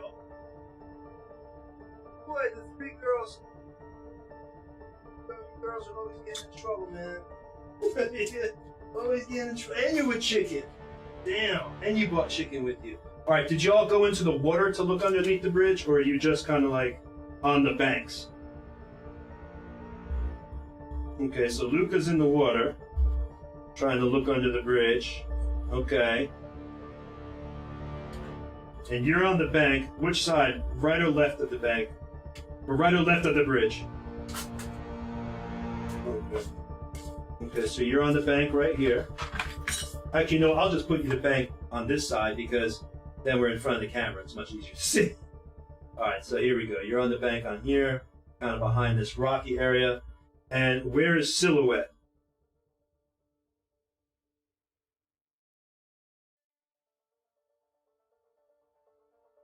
So you're on the bank as well, kind of like right here. We'll say you're kind of chilling on top of this rock or whatever, watching. And Chicken is right here. Okay, there's Chicken. All right. So as you do that, and you guys are getting into the water, Luca, you go in there, and the water is, it's beginning to get a little bit deeper as you're going on. It's kind of mushy, so obviously, it's now become difficult terrain because you're in the water, pushing through it. But at that moment, as you do that, coming right from the bridge, since y'all, there was no need for surprise, and you were detected, out steps on the other side of the bridge. Where the heck did it go? Uh-oh. Y'all might not be fighting anything. Yes. Lost the mini. No, I got it. Up there. Okay. On the other side of the bridge, you see the same Mind Flayer. And he looks at you, and you can hear the telepathy going again. He's like, and he says, he speaks, "I'm so happy that you found what we were looking for. We never could track her to her home. But of course, once we started following you, you might next time want to consider detect invisibility." Oh, but anyway, we're willing to make one last deal. You see, my master, he wants me to kill you, but don't feel like exerting myself that physically, so why don't you just give me that map you have, and we'll call it a day, and I'll let you walk away. That or, well, there's the alternative.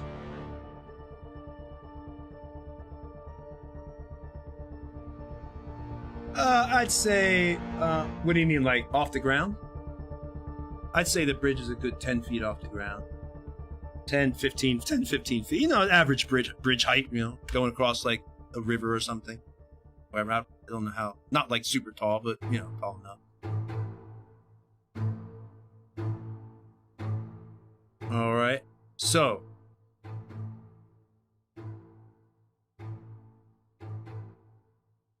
My name is Moss Raban. But names really... go ahead. No, you finish. You got it.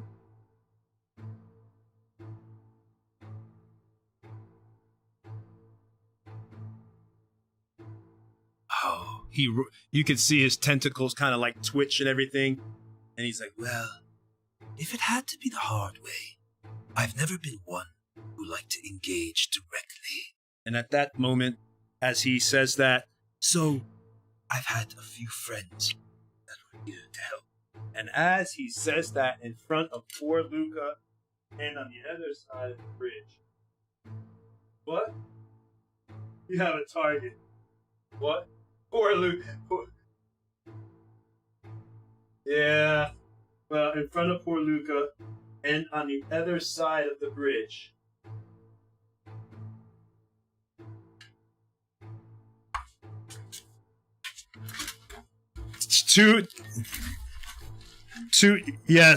Two frog hemoths have popped up on the side. My little pets. You know, I'll let my pets devour you first. Then I'll kill the pets and take the map off your bodies from the inside. And anyway, It looks like my shall we uncle. get started? Are we keeping our initiatives from earlier? Yeah, that's why I had you all roll initiative, so we do not have to sit here and be like, okay, everybody roll initiative. All I have to do is... I all I raised a have to do hand is- up, and I said, oh, I know what those are. Let's They're see. swamp monsters. I know them. I would like to say I didn't plan this at all, but That thing is so big. I'm my terrified. dice tray is very fitting for what we're fighting. All I can tell you is, when this is over, there's only one person to blame if it goes. I will throw him under the bus. No. Eric, Did you know JC want to see the froghemoths? how those froghemoths look on screen. I'm not looking right now, putting everything. They're on me. beautiful. They I'll are take a look. awesome. I love them. Oh, you can't see both of them. You can only see one. It's They're the so one big, the contrast between the There's- green and there's- the red and the white. It works really well. I can't see both of them. I can only see one froghemoth. Back the camera up a bit. We can't see. We can only see the froggemoth on the far side of the bridge. Yeah, I think it's because he might be zoomed in, but there's two froghemoths.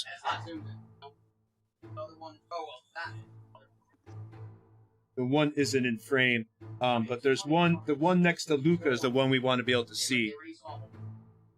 Can you put the other one back on, JC? The one.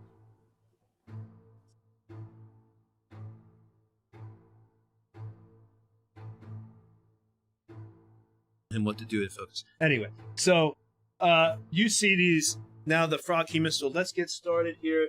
The mind flares on the other side of the bridge. You got these froghemoths. They burst up from the water. Their tentacles ride. You've never seen these things are hideous. They're bulging 3 eyes. Their tentacles. You see this tongue with mucus come out. Begins licking this, licking the side, all of that, and the tentacles are flowing everywhere. And they're making these, making these sounds. These froghemoths. All right, so now it is, let's see who goes first. It is Sparrow actually goes first, down there in the muck with Luca, who's stuck there right in front of this huge thing, has jumped up in front of him. Oh God, what are you gonna do, Sparrow? Luca, do you need help? Because I'd I'm have fine. something that'll get you out of the mud if you want me to, or else I'll just. And focus on the mind flare. I got the big guy. Okay, how many feet do I have to get back up to the top with the rest of the party? How It's much gonna of my take- movement? You're going to climb up that side of that ravine, as you can see in the picture. Like you're down now, almost into the water. it's going to be difficult terrain, so it's going to cost you half your movement to go up that level. So 15. Okay, so I will bonus action dash, spend the 15 movement, and then the rest of my movement, I want to try to get to the Mind Flayer. Okay, so you want to start going across the bridge if you can? Okay, yeah. So, let's see.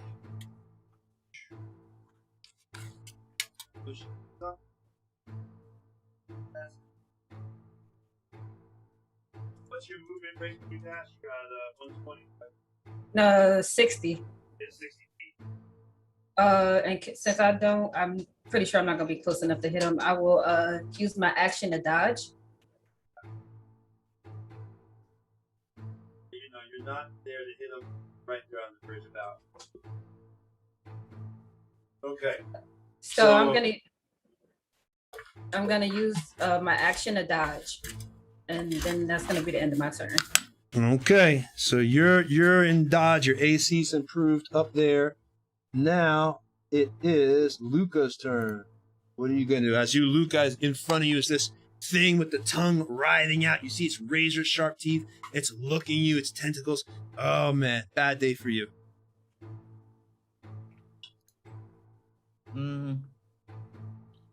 I'll punch it. Yeah.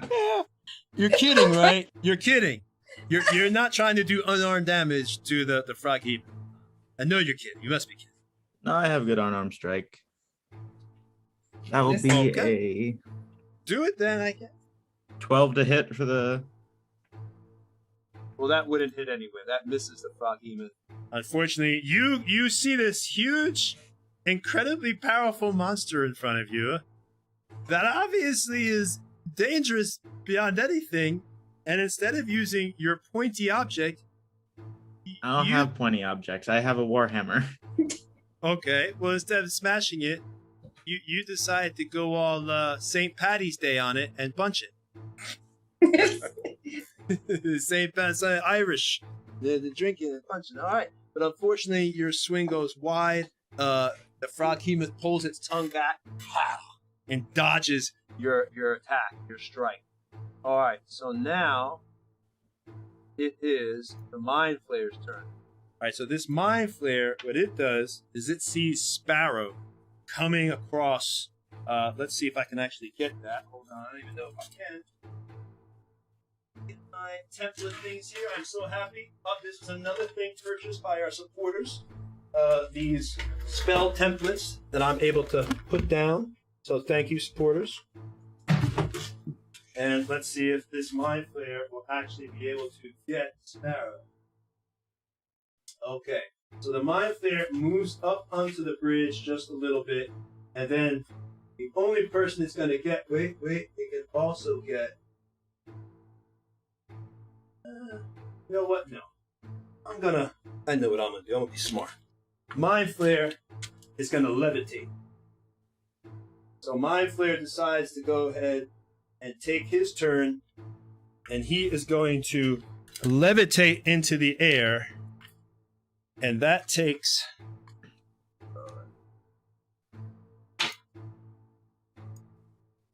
that's his action, because that counts as levitate at will. And again, you get this sense that things are kind of weakening. You know, you feel like the wild surge should be going off, and you feel it in the air, but again, it's just weakening. So nothing seems to affect it. The levitation goes off. The Mind Flayer is now levitating up into the air. He is about 20 feet up now above everyone, up into the air. And let me see something. Yeah, and that's it, because unfortunately that's my action, because I can't do anything else, can't cast anything. That's my action. So he is now, Mind Flayer kind of floats, he doesn't move, but he has moved to float up into the air. He is just in the air, levitating, looking at Sparrow for this moment, maybe debating what he's going to do. Hope move before the next round. All right, so that is the Mind Flayer's turn. He has levitated. He's up in the air. can't do anything else. He only has. Let me make sure. Nope. That's it. Okay. So now it is Froghemoth's turn. All right. So Froghemoth, the one in front of Mr. Luca. These things get a few attacks. They actually get. You don't even want to know how many attacks they get. You don't want to know. I can make 2 attacks with the tentacles and then 1 with the tongue. But if I latch you with my tongue, then I can make a bonus action bite. So potentially, like 4 attacks. And you can read that yourself. I give permission to go look. I even looked online before the game to make sure. I was like, that's so many attacks, but it's vicious. So it's going to go for the tentacles first on Luca. Come on, Luca. I don't know if that hit. That one moment. Hit? I don't know. That's an 11. That did not hit. 11 did not hit. No. So next tentacle.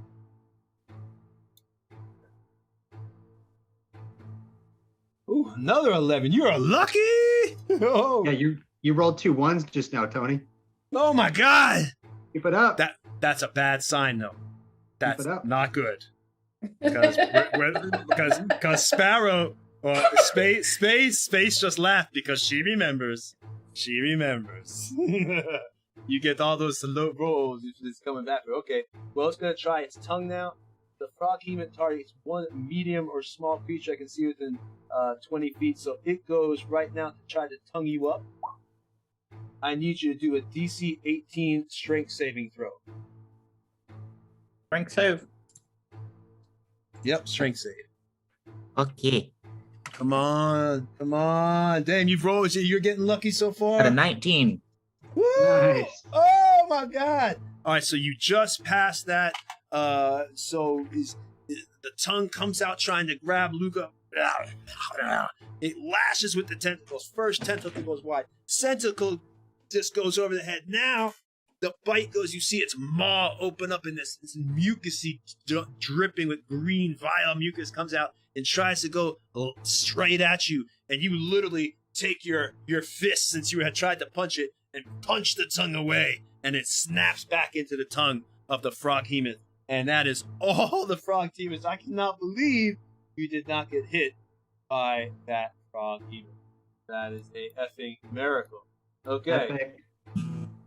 So next is Mako, the Bard. All right, I'm going to point up at the Mind Flayer, cast a spell on him.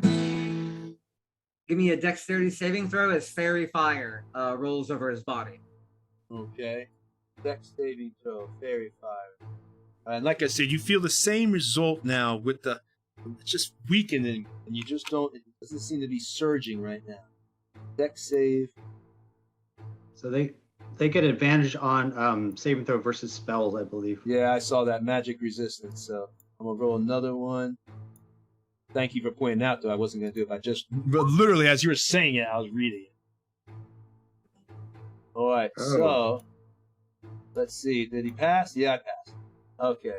All right. So he passes the fairy fire, unless you're above a 19. Right. I'll yell out, disrupt this concentration. And Yeah, I will give bardic inspiration dice to let's see, who has the biggest ranged weapon in the party? Probably me, but it is a cantrip. Yeah, I'll give it to you. Are you within distance, though? Because remember, you'd have to get... I just thought about this, Mika. How far are you away from this? Because, So fairy fire is a 60-foot range. Right.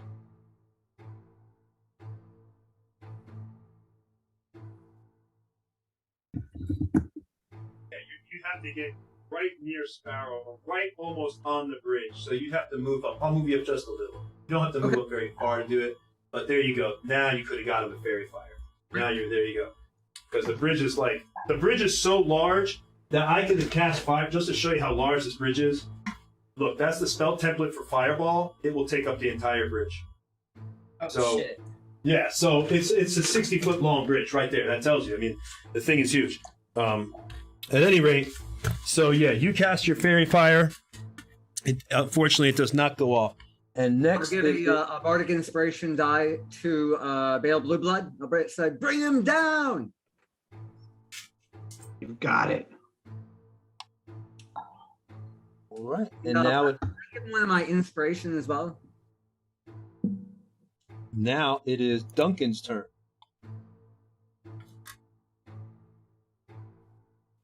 I see the mind flare floating off the ground. But there's one froggy moth that is unengaged, right? What'd you say, buddy? There's a froggy moth that is unengaged and about ready to slobber on us. Yeah, there's a frog hemoth on each side of that bridge that came out the water from each side. Not the one that Luca is engaging. Mm-hmm. I pull out my shield and sword and run at the one that is unengaged. Run to the edge of the ledge, and then jump through the air at the froggy moth. Okay. And I yell at the top of my lungs, "Their legs taste like chicken." So you want to go to that ledge, kind of, or you want to run up and try to jump on the frog heap. Yeah. Okay. All right. So if this is gonna happen for you, jump on this frog hemoth. We gotta make it where it's cool, but also risky. I'm gonna give you, if you make it and you jump on top of the frog hemoth, you'll have advantage on attack rolls. Okay? Here's the deal. Tell me if you want to do this. Advantage on attack rolls. Right? But if you miss this high roll, you're gonna fall in the water and it's gonna have advantage on you. Fair enough. Fair enough? What do I need to jump on it? Let's make it where it's acrobatics, say, because you're trying to do this cool move. I think 15 would be good. 15, because I don't want to make it too hard, but not too easy. And I know you're not a Dexy character, so 15 should be. Yo, nat 20, that's what's up. What? He got a nat 20. I love it. Well, it doesn't. All right. So let's describe this moment. So you see Duncan, this mind flares levitating this frog hemoth, and Duncan runs up, and it's right over the edge of this thing is going into the little embankment, and his legs are going through the air. Are you like thinking about chicken as you're flying? Chicken!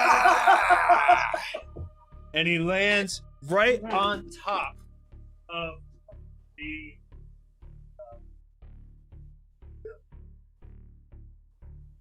Oh, it'd be cool if you could bounce the figurine on him. That's what I'm doing. You're now on top of the head of the froggy. All right. So you are now on top of the frog. You are now on the frog hemoth. Its head. You're sitting there.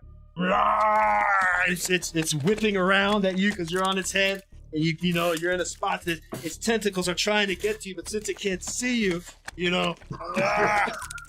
and Duncan's up there. You're not doing it. This is for RP effect. You're just punching it, as it's going. All right, so now you are up there, Duncan. Chicken. And you got chicken. So now you're up there, Duncan.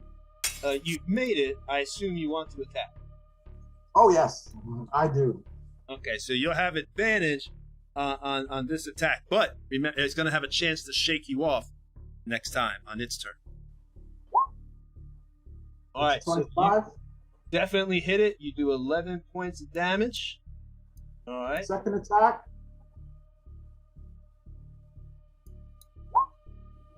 Maybe not.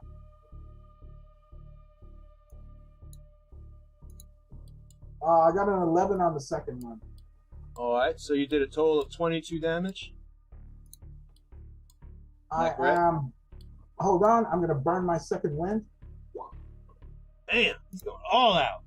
Oh no, sorry, it's not second wind. Forget that. It's the other one. Action It's- surge. Action surge, yeah. Action surge. It's action surge. Another I want- 5th edition bonus thingy. Where's action surge? I'm trying to find it. Hang on 1 second. Ah, here it is. Action surge. Because it's probably going to shake me off, but whatever. All right. So another 2 attacks. Woo! Beautiful. That'll hit.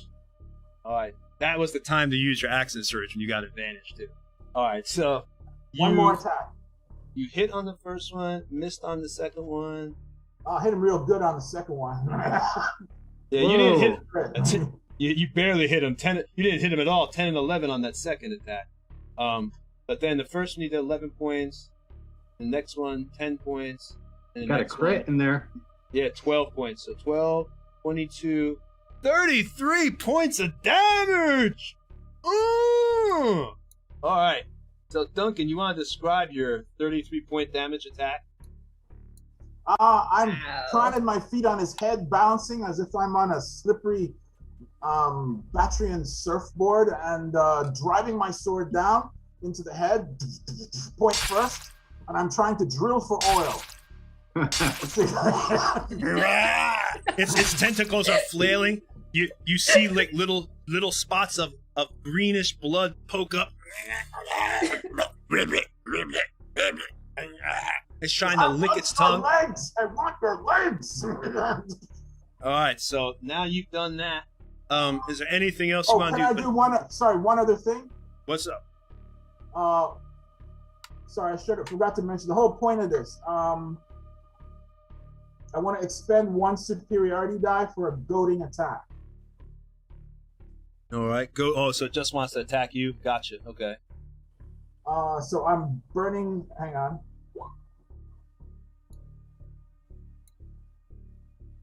I think Duncan's done like 5 or 6 attacks. Yeah, like, attack! Next attempt to go to target, attack you. So add 2. I didn't state which one it was. It probably would have been the first one, just cause. So, All right. So that'd be a 13. I have to roll a 15 wisdom. Well, spend 1 superior attempt, go to target attacking you. Add superior attack damage, roll. He has to make a 13 wisdom save to attack anyone but me. Okay, let me see if I can do. Let me just do it right I've now. offended his Froggermoth sensibilities. I think it's on his turn, right? It's on his turn, yeah. Yeah, you don't have to do it now.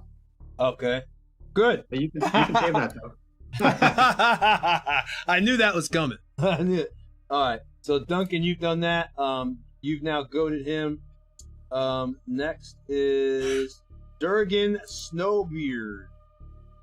Durgan. Yeah. You are up. Oh, geez, those are big frogs. I'm going to move forward 25 feet, closest I can get.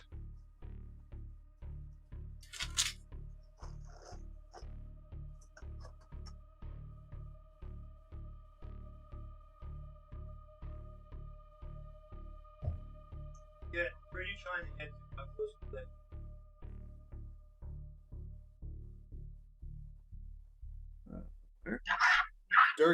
Durgan, where are you trying to get to, buddy? Oh, I'm trying to get to the bridge. To the bridge, okay. The closest you could get, you would pretty much be right behind Mako. Okay. So you're on the bridge now with Mako. Okay. I will call upon the holy spirits of the north, and spirit guardians around me. All right, some spirit guardians going up. Yeah. All right. What are you doing with those? Spirit guardians, it gives a 15-foot radius around me, and I'm going to, of course, exclude all of my companions from the effect, and so it's kind of these spectral figures appear, and let's see. That would be your spirit. You have to make guardians a- cover that. So both Froggamuts? Hold on a second. I dropped something here. I'm trying to. Oh, yeah. Okay. If you did your Spirit Guardians, it couldn't get both Froghemoths, but it could definitely get one. Right. I have to move forward more next time. Even if you did, it would. Well, I Did could he get say, one and the Mind Flayer? if he moved up high enough, because here's the template. Even if he got right there, because it rolls out, he would have to. If the Mind Flayer moved up, then he could. You know what? I'd say he might be able to get that in the Mind Flayer. The Mind Flayer is 20 feet up. Oh, but that's true. The Mind Flayer is levitating, so that could be an issue. Yeah. So no, you can only get at this point. I'd say where you're at, one of the Froghemoths. Okay. And if it's centered on you, then no. But if you kind of could like push it forward a little, then yeah. If it's centered, then you're actually like back here. So here's okay, so I can't get any right now? Is it completely centered? Like you're in the middle of Spirit Yeah, Guardians? it comes off of me. Let me move this tree out. Hold on. See it right here. You can still get one. You can get this one. You can get the one that Duncan is on top of, beating the out of. Okay. So, speed is half. And when you either enter the area for the first time on a turn or start your turn there, it has to make a wisdom saving throw. On a failed save, it's going to take 3d8 radiant damage. All right, so if I move, I take damage, or just... Well, if you enter the area, or if you start your turn there. Okay, so basically, if I move, I take damage. Right? Yeah. Okay, pretty much. Okay. All right, well, he already did that goading attack, so... Damn. All right, so Durgan, anything else you want to do, buddy? Yeah, bonus action, spiritual weapon on the Mind Flayer. Okay. Okay, and spiritual weapon in 5e. In old school, it's just like you get basically a magical weapon appears in your hand that you can control. Blah blah blah blah blah blah. It's magical depending on your level. You get that's your pluses and your bonuses. In 5e, what is it? A little bit different, I assume. Same similar. Magical floating weapon that deals force damage. Okay, what's the range on it?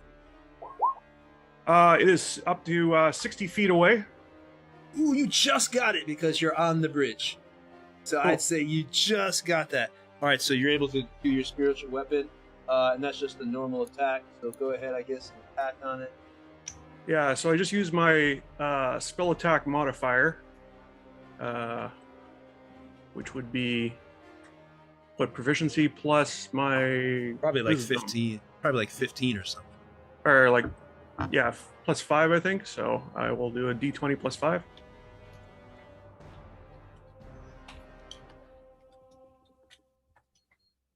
$18.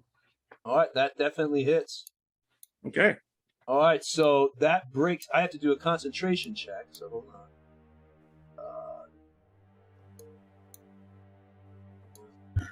This guy falls to the mat here.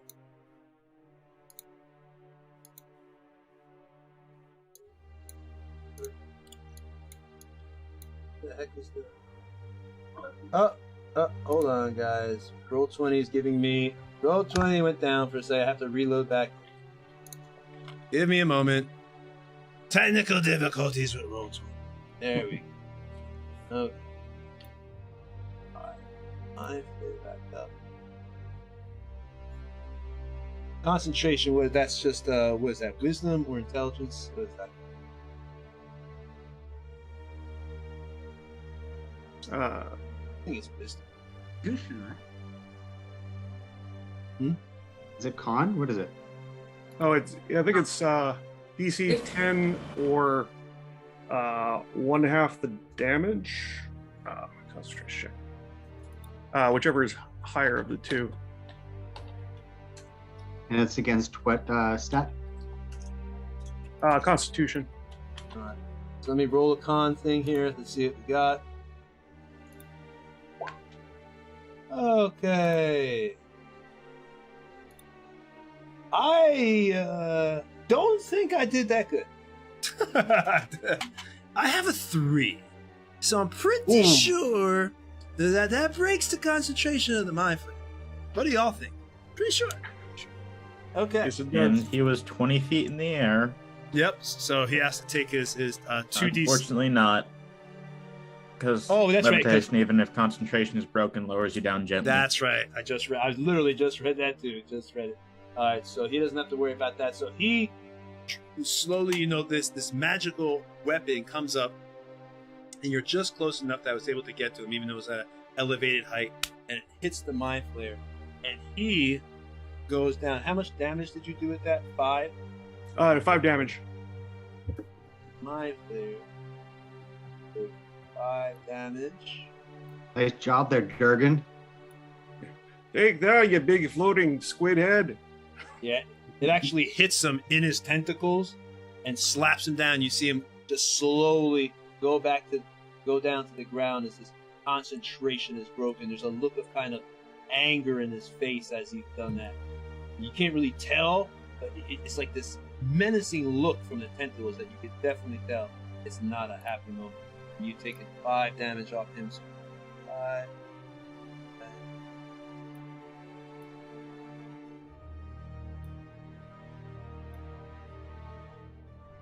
All right. So now, is there anything else you want to do? I think that's your turn right there, right? That's it. All right. Now we are on the Froghemoth. And Froghemoth is goaded that one into attacking Mr. Duncan. So because of that, it goes. I love that shot with Duncan standing on the frog. Yeah. Thank you. You know, I got that So idea beautiful. a long time ago from when I did a build, Wormforge build, and I kind of like did the frog, and I had the idea to put a halfling up there. I was like, oh, cool, and it looked really cool. So. All right, so now it goes for Mr. Duncan with its tentacle multi attack. First tentacle goes off.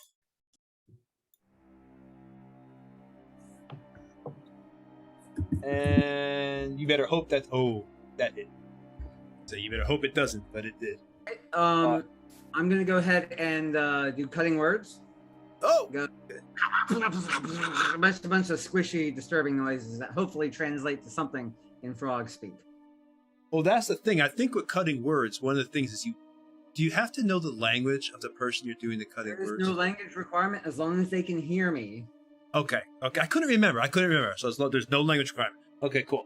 All right, and that's like a reaction. You do it right after I do something. Reaction. Correct. All right. So subtract 8 from that. Subtract 6 from that. okay, Ooh, cool. 16. Damn. So that might save your buddy from being hit.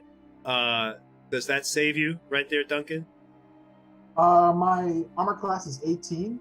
Oh, Yep, it saved you. Woo! But there's another attack coming. I don't think it works on this next one. I'm all tapped out. Have fun. All right, next attack with the tentacle. Goaded. Nice miss. You rolled a 1. Another crit fail. Woo! The D&D gods are on your side. All right, now the tongue.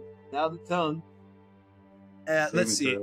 Let's see who's going to try to tongue. Who's within a close range? He's got to attack. Oh, that's right. Duncan. Got to attack. That's right. What am I thinking? Oh no, he can try to attack someone else, but he has to make a saving throw to do it. No, I won't do it. He's going to attack them. All right, roll Sorry, me.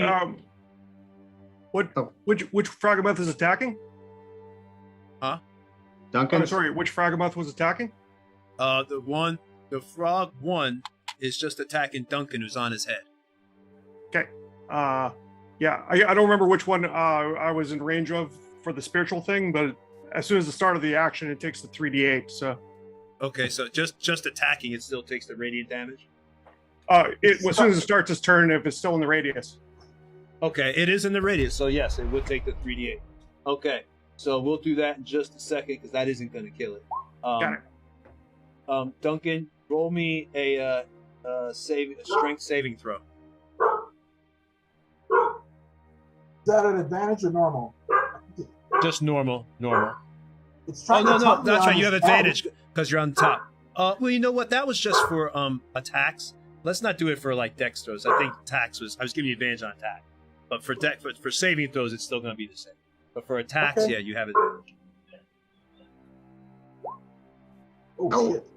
Okay. Well, unfortunately, let's see what that does. So now you're with, and the frog human can make a bite attack against it as a bonus action. So I'm going to use my bonus action to do a bite. So let's hope. Let's see how it works out for you, though. Maybe I'll roll another one. Oh, I think that's a miss. Follow me. Oh my god! That is a miss. Oh, it's a miss. All Oh, right. good. All right. So Sorry, I was just reading the effects, and it's like medium or smaller creatures automatically swallowed. yep, we make a bite taste. Yeah, but if I had hit you, yes, you would have been automatically swallowed. But luckily, since that was a miss, all I did was get you. You're within 5 feet, but you're already there anyway. But he missed with the bite, so blah blah blah blah. All right, so you're good to go. So basically, woo, that was a lucky round for you, homie. All right, so as the frog hemoth, Duncan is on there. You see Duncan stabbing it. It's flapping around. The first one tries to come, and I'm gonna do the 3d radiant damage in a second. The first one tries to kind of slap, Duncan, and the spirit guardians, somehow it stops it, and you see the tentacles are like this yellowish glow, kind of like come around the tentacles, and it weakens and bends the tentacle away as it's trying to get Duncan and forces it to miss. Then the second one comes to attack in the frustration of the frog hemoth, and it comes up and slashing around, going in this whipping motion, trying to hit the legs to knock Duncan down, but it misses. And then it tries to get his tongue to get the final, to get, it gets the tongue and it drags Duncan, trying to pull him off. But unfortunately, it can't do it, and it's stuck up there. It tries to bite, but it misses the bite, but it does have a chance to shake you off. So we're going to do a, let me see if I can, I'll just say that my guy has to roll a 15 strength to shake you off. So we'll do a contested strength throw. How about we do that? We'll do a Contested? I'm gonna lose if it's contested. Yeah, we'll do a contested strength throw. You roll strength, I roll strength, see if it can shake you off. That sounds more fair. I've been rolling low anyway. Yep, see, I rolled low again. So it goes to shake you off. And you see, Duncan is hanging onto the eye stalk of this thing as it's whipping all around, hanging onto the one eye stalk. And the mind flares in the back. All right, so you're still up there, and now it is Bale's turn. Oh, we have to do 3d8 radiant damage. That's right. And it took off. How much was the damage for the 3d8? 8. I think it makes a saving throw first. Yeah. Okay. That's a wisdom saving throw. Wisdom. I'm guessing it's gonna miss. Probably. I've been missing everything else tonight. Oh, finally, I crit something. What? Finally. Only 4 damage. All right, so he takes the frog hemoth, takes 4 damage.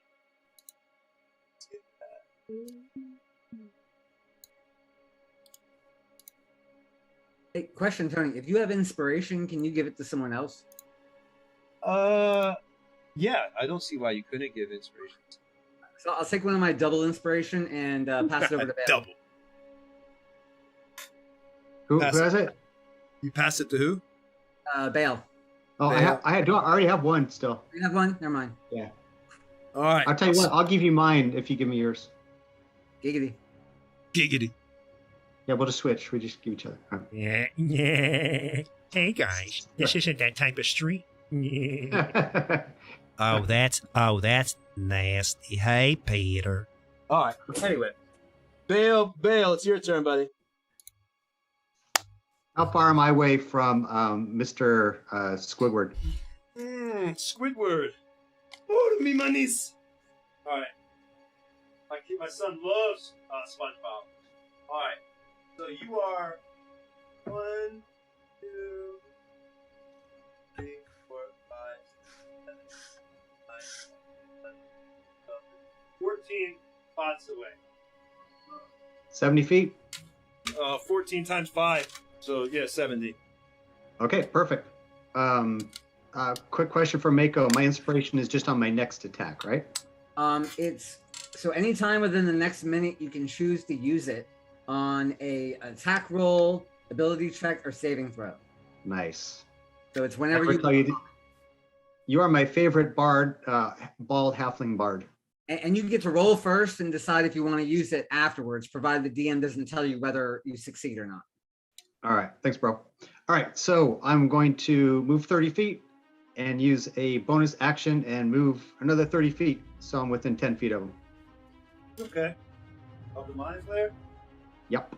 You got balls of steel, homie. Let me tell you that. You got some balls. Okay.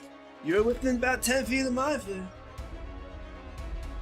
I'm coming for you. It looks at you, and instead of a sense of anger, there almost seems like a twitch of anticipation.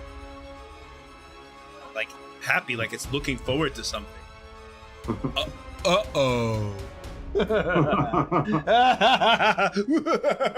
All right, now it's Miku's turn, or Silhouette. I'm sorry, Silhouette. Unless Bale's anything else you want to do, is that it? I will action surge, and I will do cutting Action word, surge. and I will do spiritual hammer. That will be in 60, where you can just do everything and have 10 turns. I am done, my friend. Go for it, Silhouette. I'm gonna jump down from that rock that I'm at right next to Luca, and I'm gonna look at Luca and say, I will only support you unless it gets too dangerous. And I'm gonna do a regular attack on it. Okay. So you By jump all off means, the it has rock. yet to touch me. With my sickle. Attack it. Go for it. Oh, that hits. 23. Nice. Alright, and then I'm going to use Flurry of Blows. So I'm going to spend 1 key point for that. And do two unarmed strikes. All right, whatever you're doing, hit it up. All right. That one hits. The second one misses. And then I'm going to use another key point to use Stunning Strike. So the target has to make a con saving throw. And this is for the Froghemoth, obviously. The one next to Yeah. Okay. All right. And Quick question for Silhouette. Yeah, what's up? Are you 5 levels monk? Yeah. So you would get 2 attacks as your main action. So you would have 4 attacks this round. Yeah, I'm not done yet. I'm just doing the. Don't worry, she's going down the line of all the stuff she can do. All right, I rolled a 12 con save, which I imagine does not pass. Yeah, the DC was 13. So,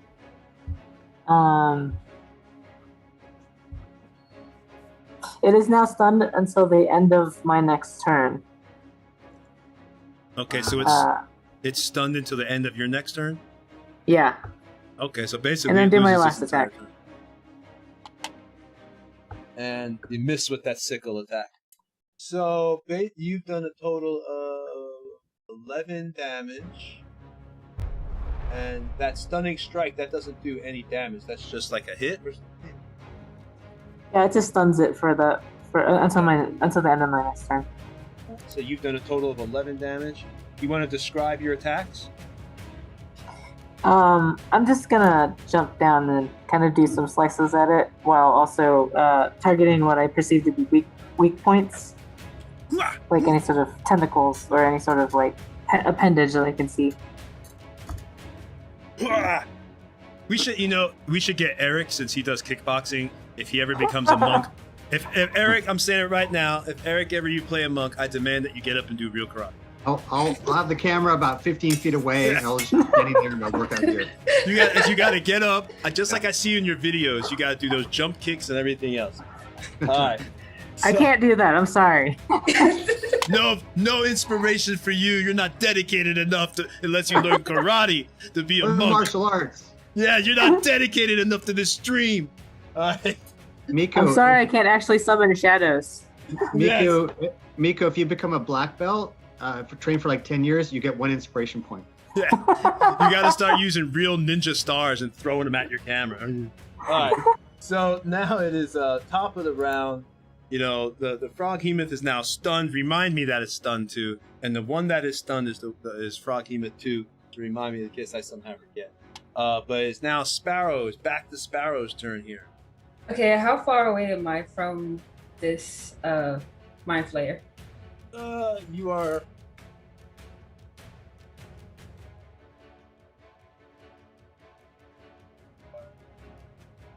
It's 8 spots. Okay, so I have to 8 spots. Okay. So I'm gonna bonus action dash to get up to it. Then I'm gonna attack with my rapier. All right. I have them both out, by the way. So just to let you know that. Oh, just to let me know that, huh? Yeah. Just to let me know. Just now. All of a sudden, it's like, you know, in case you didn't hear that before, Tony. You know. So I'm gonna attack 23. That hits. That definitely hits. And that's sneak attack because I don't think Bell is within range. What is he? Actually, well, okay, here's the question. Do I have to be within 5 feet or engaged? No, I still it's get engaged. It has to be engaged. I still get sneak attack because I'm a swashbuckler. And I have to be, and even if you're not engaged, if I'm one-on-one with an enemy and nobody else is around us, I still get sneak attack. Perfect. Okay, well then you get it. So, wait, I'm gonna move away, and I don't have opportunity attacks because of fancy footwork. Oh, look at it! Now let me tell you something, stream. You see all this stuff that she knows, getting in and out of attacks. This is a person that just started playing D less than a year ago. For real. She was born to play Dungeons & Dragons. So I'm gonna run past it. I'm gonna attack it and then run past it so that I'm behind it. Oh, you're getting behind the Mind Flayer, are you? Yeah. Okay. Hey, Tony? Yes. Luca, were you saying something? I wasn't sure if I interrupted somebody. If so, I apologize.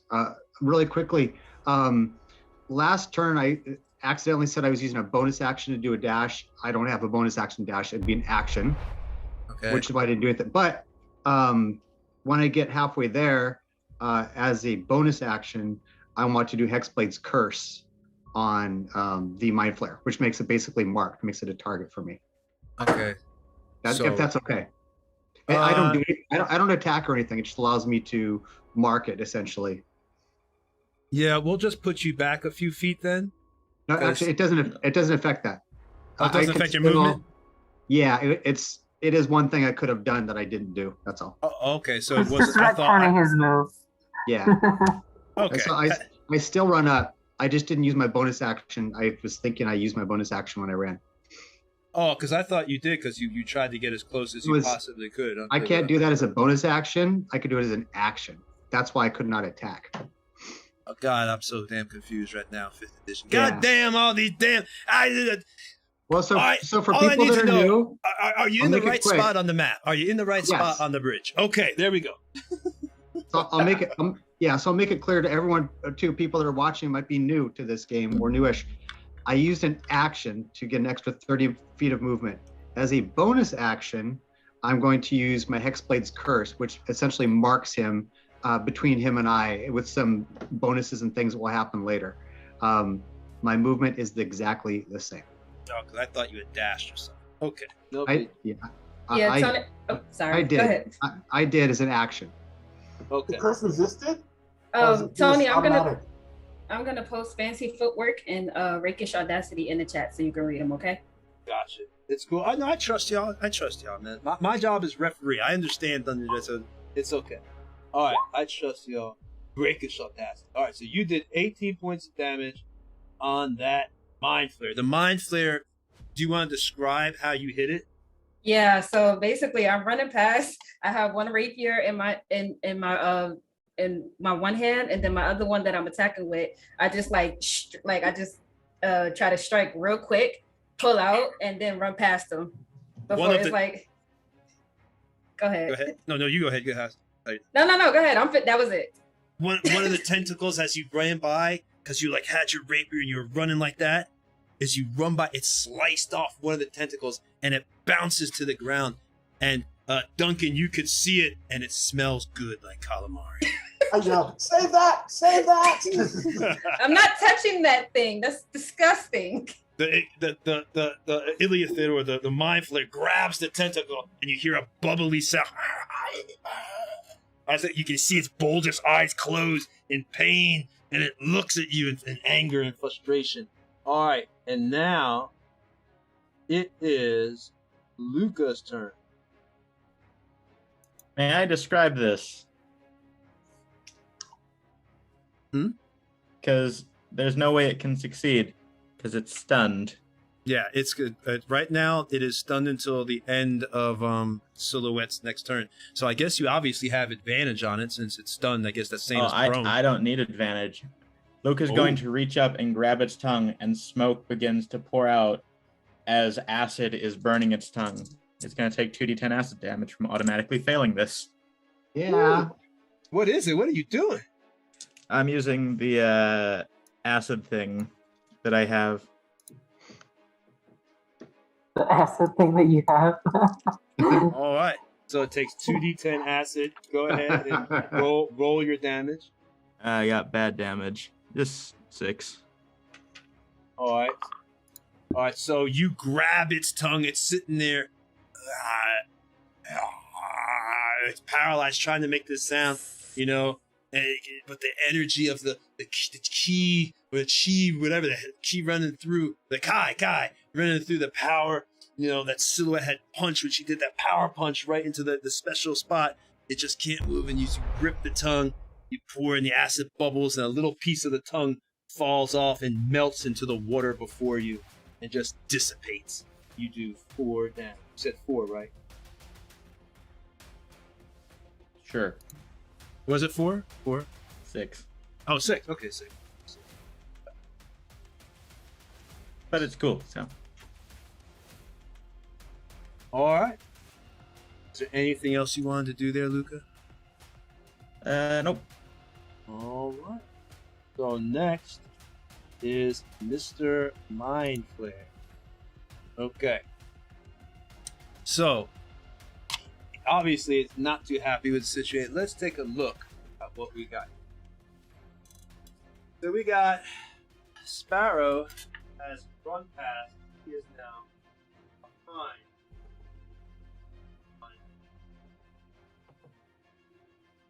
Not liking that.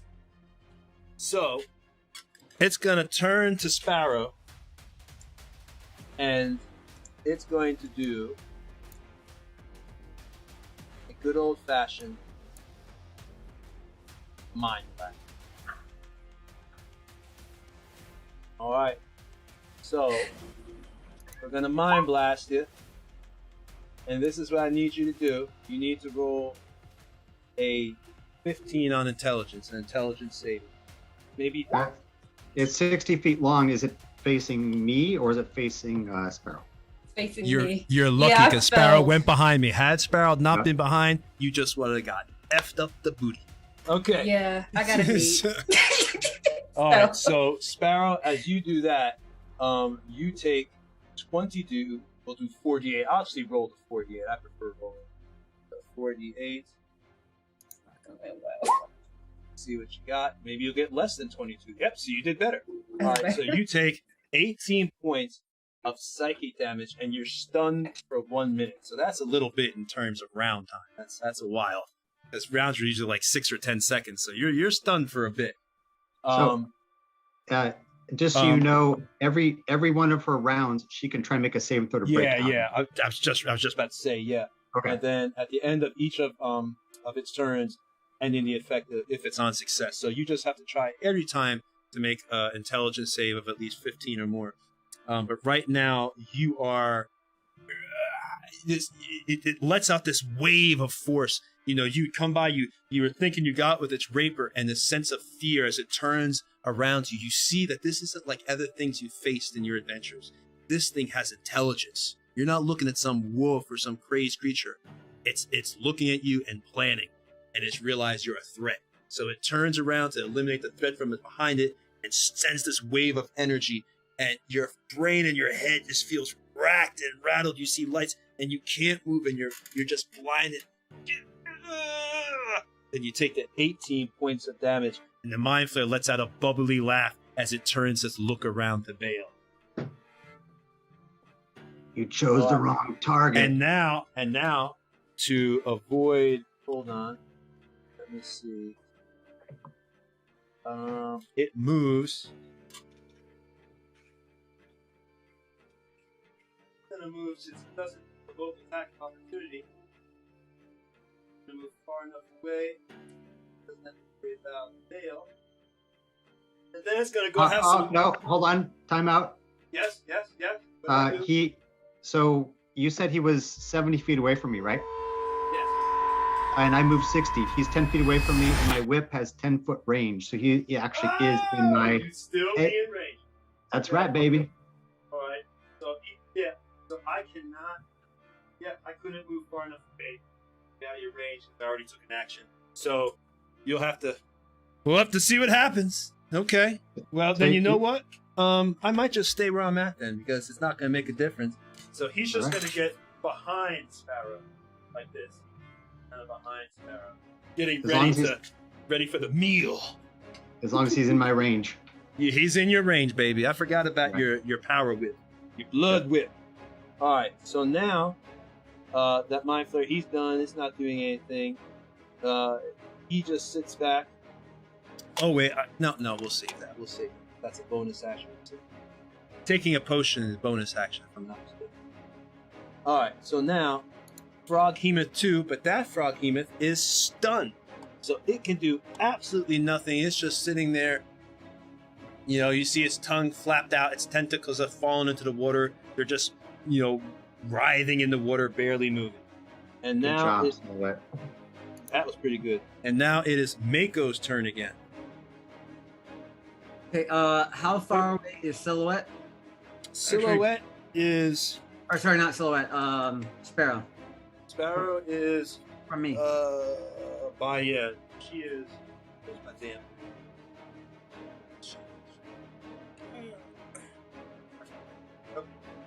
Sparrow is 1, 2, 4, 5, 6, 7, 8, 9, 10, 11 spots away.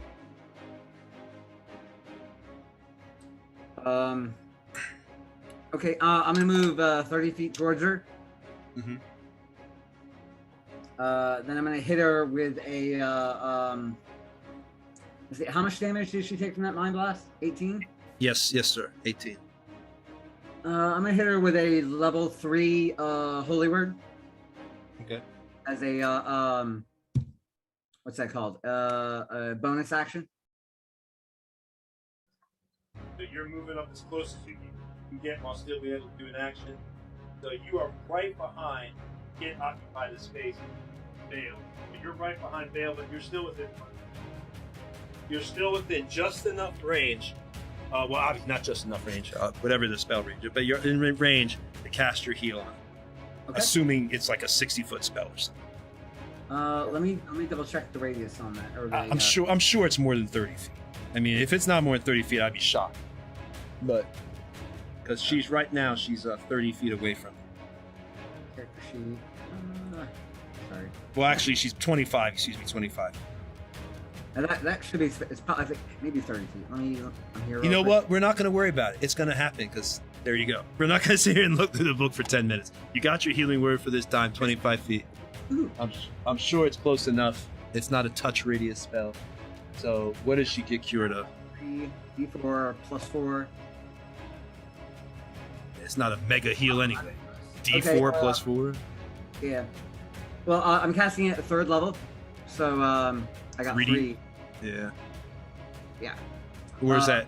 how many dice does it go up per level? It might be only one extra dice that you're getting, like 2d4.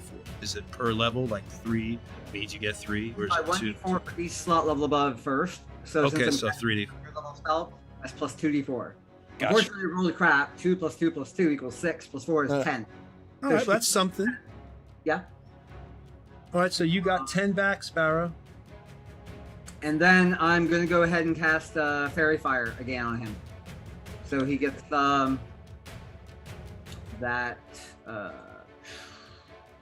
what's it called? Dexterity saving throw?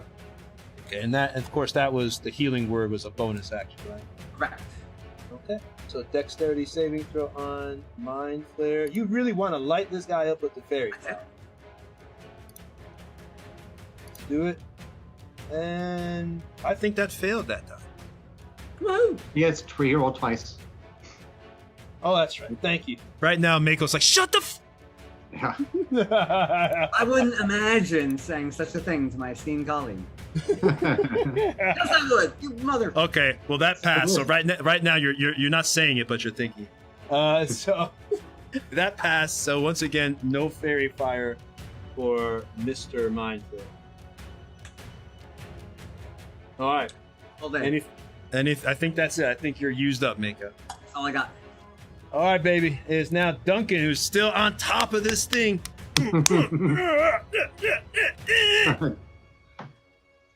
Go, Duncan. What do you want to do, Dunk? Well, I'm here. And I haven't found his brain yet.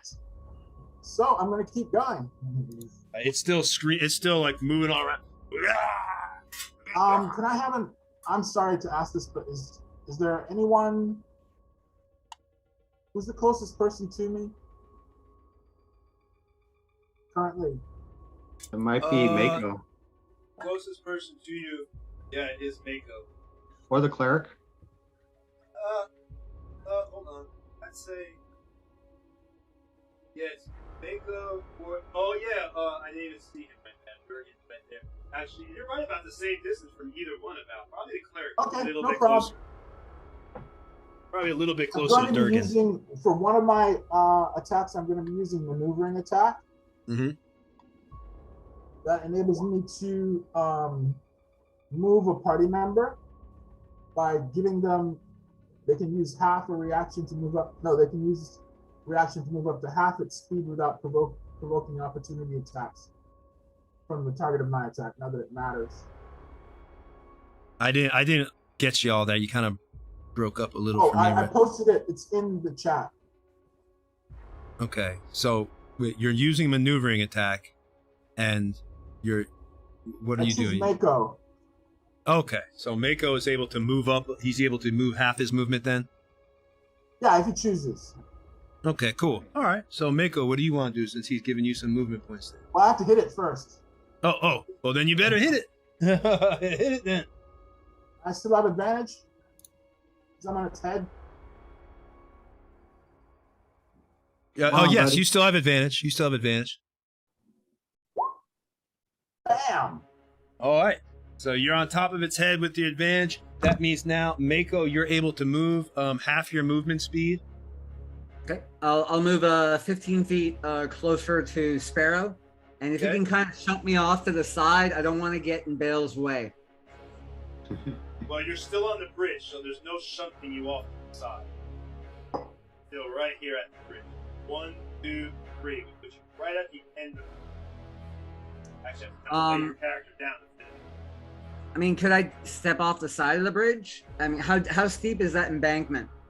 If you step off the side of the bridge, you're going down the embankment into like this area down here, right down there, which means to get back up the embankment, you take half the movement.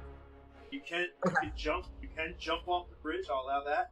But again, you'd be jumping down here, which means to get back up. It's gonna take half. Okay. Well, it doesn't look like me being here is a problem for Bale. Is that a correct assumption? Well, it depends. I mean, I don't see why it would. He could just go through you. I mean, he's got enough movement rate that he could just go through. Okay. All right, I'll take my second attack. Hit him. Bam. Nice. Ooh, hit him again. Almost a crit. So that's 15 points of damage right there. Yeah, keep driving my sword through its big, thick, froggy skull, and trying to drill through, and mainly trying to keep its attention on me. All right, so I have to roll for that goading attack, right, to see if that breaks down. Or it's off. If it wants to attack someone else. What's the duration on a goading attack? Oh no, the goading is off. Okay, so good. I didn't know if it kept on going until if I had to roll or something. No, it ends at the end of my next turn. So I use the maneuver instead. You've taken 15 points of damage off that. All right, and I think that's all you can do, Duncan. Is there something else? You can do anything else? Bonus action. I have no idea. Because I'm not leaving. I'm gonna stay on his head. Right. So That's smart. I just keep yelling at Sparrow. Sparrow, don't you dare let him get away with that tentacle! What a cool memory too. You're standing on top of a frog hemoth head during the Battle of Bricken Bridge. We'll have to name this battle. Yeah. All right. So you're I'm on done. top. You're done. All right. So now then it is Durgan.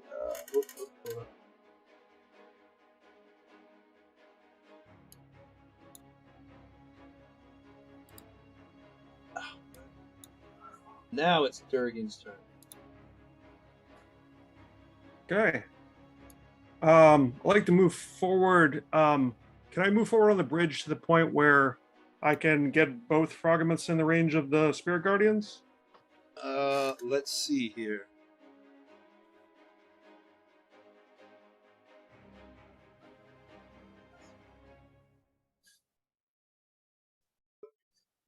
Under the camera. But yes, you could. 1, 2, 5, 6. You could definitely move into a range. Let me get the Spirit Guardian thing out just to make sure.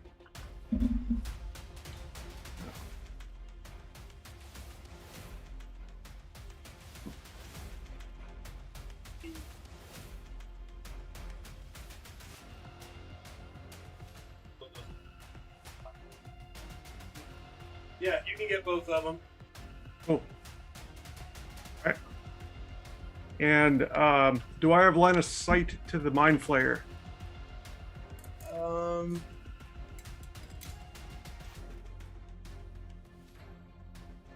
Got a few of your companions in it. Kind of hard to see around your companions. I'd say. Plus, you got that mushroom stalk standing right next to the Sparrow and the Mind Flayer. So, I'd say it's kind of difficult to see the Mind Flayer from this distance, combined with all your companions on the bridge right in front of you, since it's a thin area of vision. If you jumped off the bridge, you could probably see the Mind Flayer or something. Right. But okay. Where you're at, all the people. All right. No, that's fine. I'll just do Sacred Flame on the Frogomith that is Scoop is riding. All right. Time to fry the frog legs. Do it. Do it.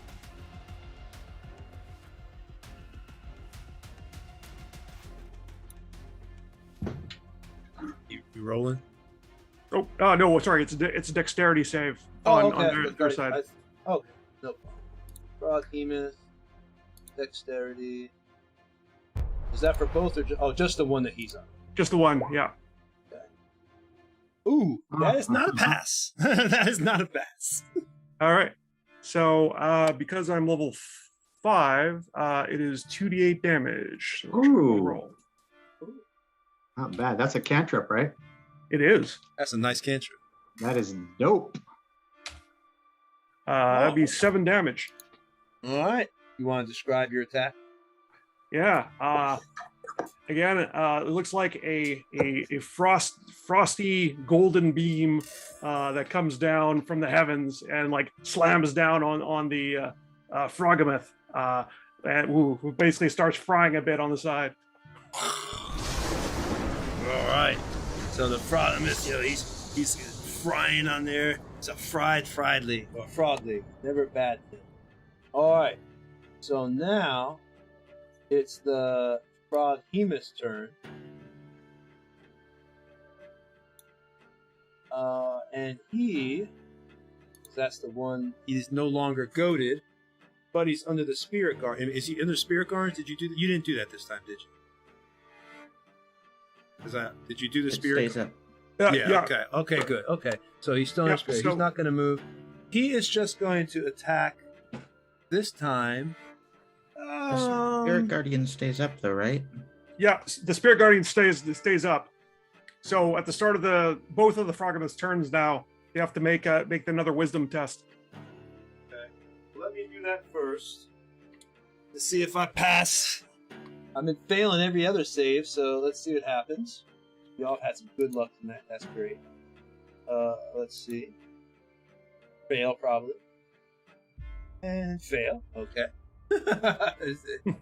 12 fail. Okay. So so that'd be 17. Oh, nice. Ouch. Okay. All right. So 17 points of damage. That is not nice. I don't like that. So minus 17. Okay, there we go. But now he's going to attack. All right. He goes, this frogman, seeing that you're the one that's attacking. You're now on the bridge a little bit closer to it, even though Duncan is on top of his head, banging the shit out of it, grabbing his eye stalk. It looks over the cleric. It's going to try to attack you this time. And it's going to go for the tentacle. You better pray that misses. And you're lucky. Like a miss. Yeah, you better pray that 27 points of damage. You better pray. All right, next attack. Y'all, I'm rolling so low tonight. It's crazy. The 14. I'm whiffing. I'm just whiffing everywhere. All right. And now the final thing is going to try to tongue you up. Give me a strength save, please. Of 18 or higher. Come on, Durgan. Come on, Durgan. See if you get. Come on, Durgan. Durgan. Come on, use your dwarf. Use your dwarven strength. Come on, Durgan. Come on. Oh no. I don't see the number yet. Roll it. Come on, the anticipation is killing me. Oh God. Oh no. I roll a 3. No. That's not. Okay. Nope. He's rolled a crit fail. So, I don't know what to do. I mean, it's a crit fail, but I technically don't get anything. I'm wondering if I'm not gonna be evil and be like, okay, well, maybe. Well, I could, technically, maybe I could say you went prone. You still get to bite him. You still get to bite him. Yeah, that's true. I could say you get prone. I could say give myself advantage because you went prone because the bite with the tongue was so good it whipped you and you fell right in front of it. Should I do that? Should I be truly cruel? What? No, doesn't it pull it towards him anyway? Yeah, but it'd be cool if because he crit failed that he fell. But I won't. Does he take falling damage actually, since he's off the bridge from that? Or how about if his mouth was open and he got some tongue slime in his mouth? He has to roll a Constitution save. So let's see what happens with the bite. I won't give myself advantage. Even though I've been rolling low the whole time, I'm gonna miss. Watch, here we go. That's a 16. 16's a miss. Oh my God! Roll a 6. Chainmail. All right. Oh my God! So once again, these incredibly powerful monsters that should be a challenge to the party are whiffing. This is a case, ladies. This is a case, ladies and gentlemen, where you see the dice can determine how a battle goes, because this battle could be going totally different right now. I'm completely astonished that no one has been swallowed by a froggermoth. Yes, I'm wondering how that's usually what happens. I'm waiting to try to dig someone out of or trying to carve my way out from the inside of one. Yeah, you would think at this point that would have happened, but apparently it is not. All right, so now we are on to Bale. All right. I'm going to move me, so relative to where I am on the bridge, move me up and to the left 10 feet away from the Mind Flayer, so I'm still within range of my whip.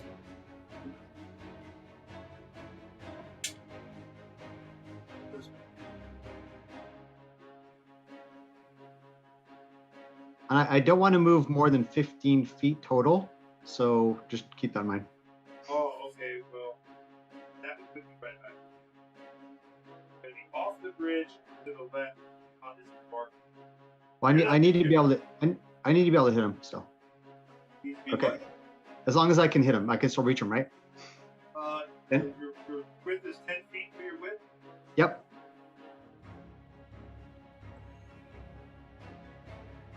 Right. Okay. Yeah. That's still, and then you're within 10 feet. Okay. Perfect. Yep. Perfect. We got All right. All right. So I'm going to, as a bonus action, I'm going to cast Thunderous Smite. And then he's going to say, enslaver, torturer, tyrant, all around bad people, you mind flayers. You're exactly what Torment was made for. And I pull back Torment and I say, and one more thing. You just attacked my best friend. And I'm going to go and attack that sucker. And I get my bonus. But first I'll make a roll. All right, here we go. So we have, yeah, I'm just gonna roll. If I hit, I'm using Divine Smite level 2. So it's all gonna happen at once. Here we go.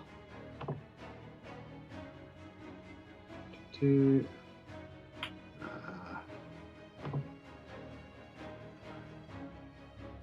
All right.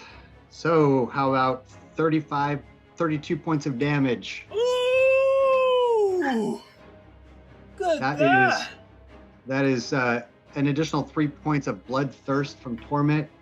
That includes my 3 points that I get because Hexblade Curse. That's my Thunderous Smite and my Divine Smite.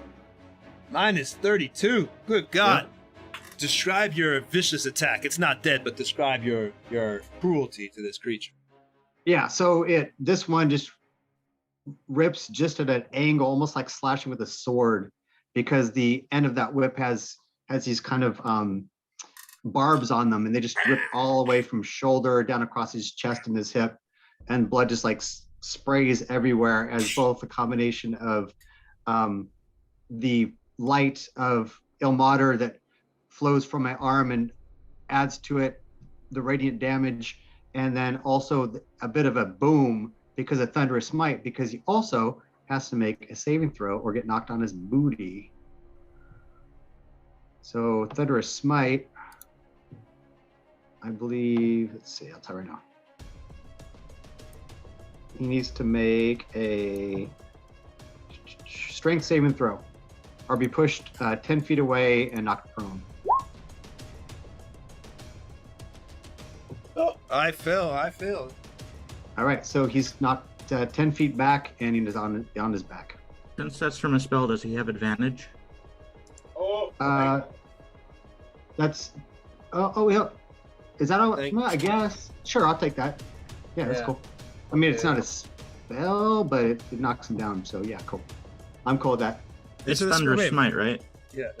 I mean, it's the effect of getting knocked by it, so he still doesn't resist the smite. But I'm totally cool with that. I'm totally down with that. Well, that makes sense for magic resistance to give an advantage. Yeah, now. I mean, there has to be a roll somewhere. So I'm cool with that. I'm totally cool with that. Miss it again. Oh. All right, that time. Finally, I'm the sorry. first crit DM of the night. That's fine. That's great. So now I have 15 feet of movement left, right? Yes. I'm going to run 10 feet towards him and then past him, so he gets an attack of opportunity if he wants it. Okay. Take that attack of AoE opportunity there. Let's see what he does. He's gonna do his tentacle attack.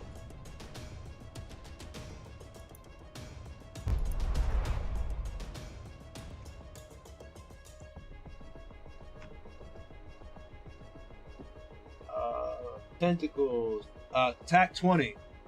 Yep, he hit me. That's my armor class. Let me think about that for a second. Hey, Eric, what's your armor class? It is exactly 20. All right, cutting words. I thought you were out of cutting word. You still got more left? I have 4 per day. I've used All right, go for it. 3. So this is my last one. Let's see. I'll say The elder brain has forgotten you. That works. All right. So that misses instead of a hit. Lucky Eric. Or lucky Bale on that one. That's my last cutting word, so. All right. So there, you're safe from that. So now it is Silhouette's turn. I'm gonna repeat what I did last turn, pretty much. What'd you say? I'm gonna repeat what I did last turn, pretty much. Okay, you're gonna try to stun it.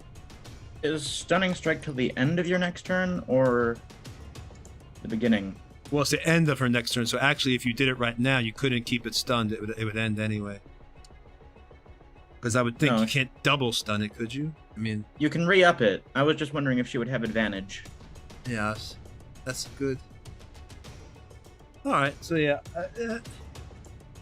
yeah, go for it. Go ahead and do your stunning. You're trying to keep it up.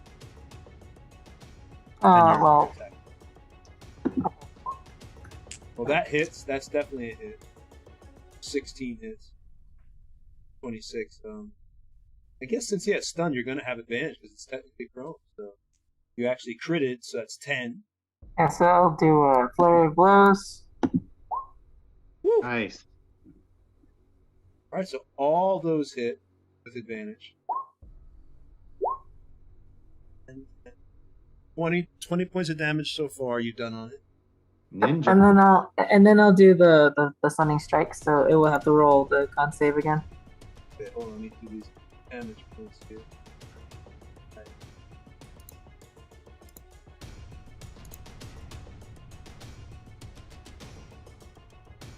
Okay, and let me do the con save.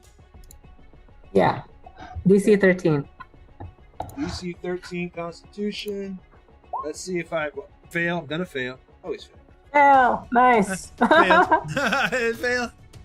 Can't believe it. I have whiffed and failed almost everything in this battle. Literally every single thing. I'm have to go watch this. I think I've only hit or done something once or twice, and then the cutting words put an end to that. So. All right. Now that's it. Is there anything else you can do? I think that's done, Silhouette. You don't have anything else. Nope, that's it. I'm just gonna stare down the thing with Luca, all like. All right. Well, it is top of the round as the Froghemoth has been stunned by your powerful card strike and your sickles that cut into the belly of the Froghemoth as you came by, because it was completely stunned. So when you came by with your sickle, it sliced open, and you see some of the contents of, a little bit of flesh begin to drop into the water, and the blood and the fat begin to form an oily residue in the water in front of you from your sickle strike. And then, of course, you're stunned. Once again, it looked like it was about to come out, but right back into its stunned situation. And now it is Sparrow's turn. Top of the round. Okay, I guess I'm gonna make this intelligence save. It's 15, right? Yep. 19, I'm out. Right. I'm out of here. Let's go. All right. So let's see. You can't hold me down. You can't keep me back. No, I guess I'll use my my bonus action to do a second wind. Hold on one second. Just read this. All right, go ahead. Use your bonus action, second wind. So there's that 1d10 plus my fighter level.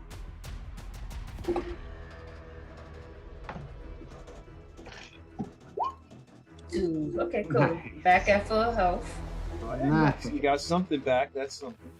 And I am still within range, right? I can't move. So I'm going to end my turn right there in front of it. I'm going to turn around and I'm going to smirk at him. Oh, you're smirking. Okay. All right. So you are now no longer mind blasted, which means you're not sitting there freaking out. You're not grappled or anything. So that's so far you're safe a little bit from that right now. So just a little bit. Just a little bit. You're not grappled, which means no brain eating. Okay. So now it is Luca's turn.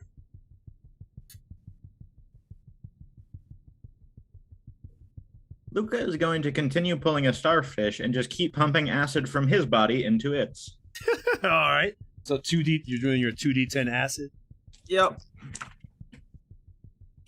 That was 2 damage. These All right. damage dice are not liking me. You should be using roll 20. You got my dice. You must be using my dice. All right, so -2 to that. So you drop some acid on it, stunned, and again you see it just burn a little bit more of it away as it drops into the little bit of the grass and the muddy bank that you're in right now. Right. And now it's time for Mr. Mind Flayer. Okay. Well, the Mind Flayer, it realizes it's in a tough spot. So what it does is it takes it's going to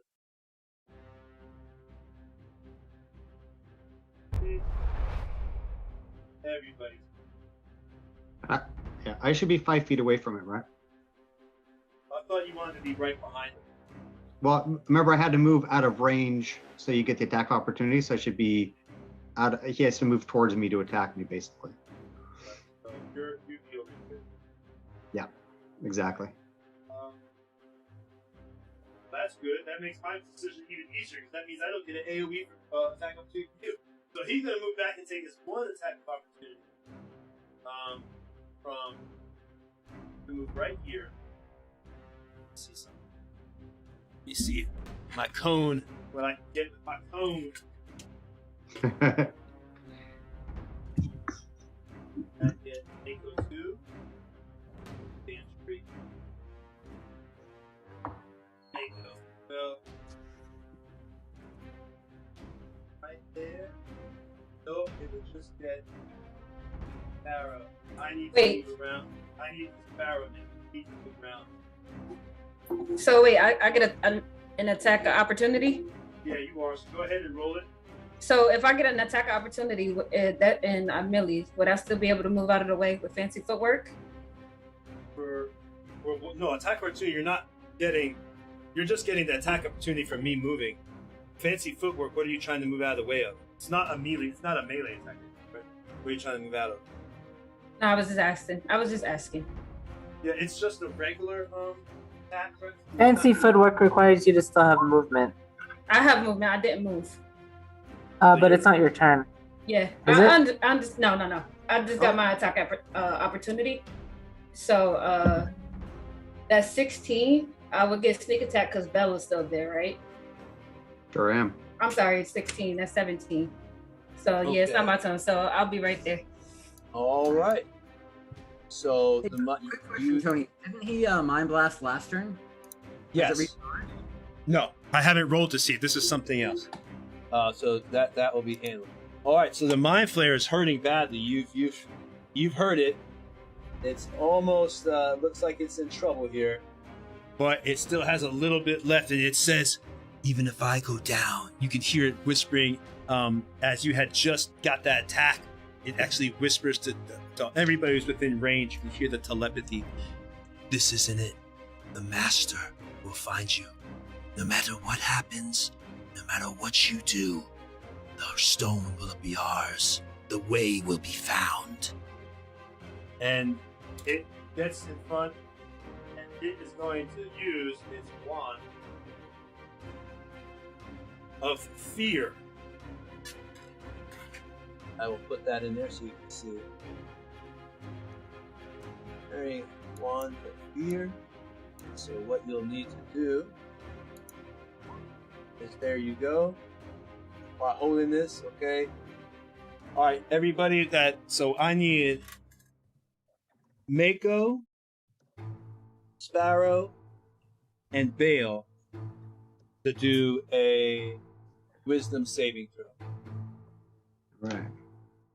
And you have to be at 15 or more. Sparrow, no. Come in. You said wisdom, right? Yep. Yes, sir. Wisdom. Yeah, let's go ahead and use inspiration on this. I don't blame you. You got one left. I'd pump it. Use it, baby. I haven't used any yet. I thought. Oh no, that's right. Because he already had one. You didn't give it away. That's right. You didn't give it away. Away now.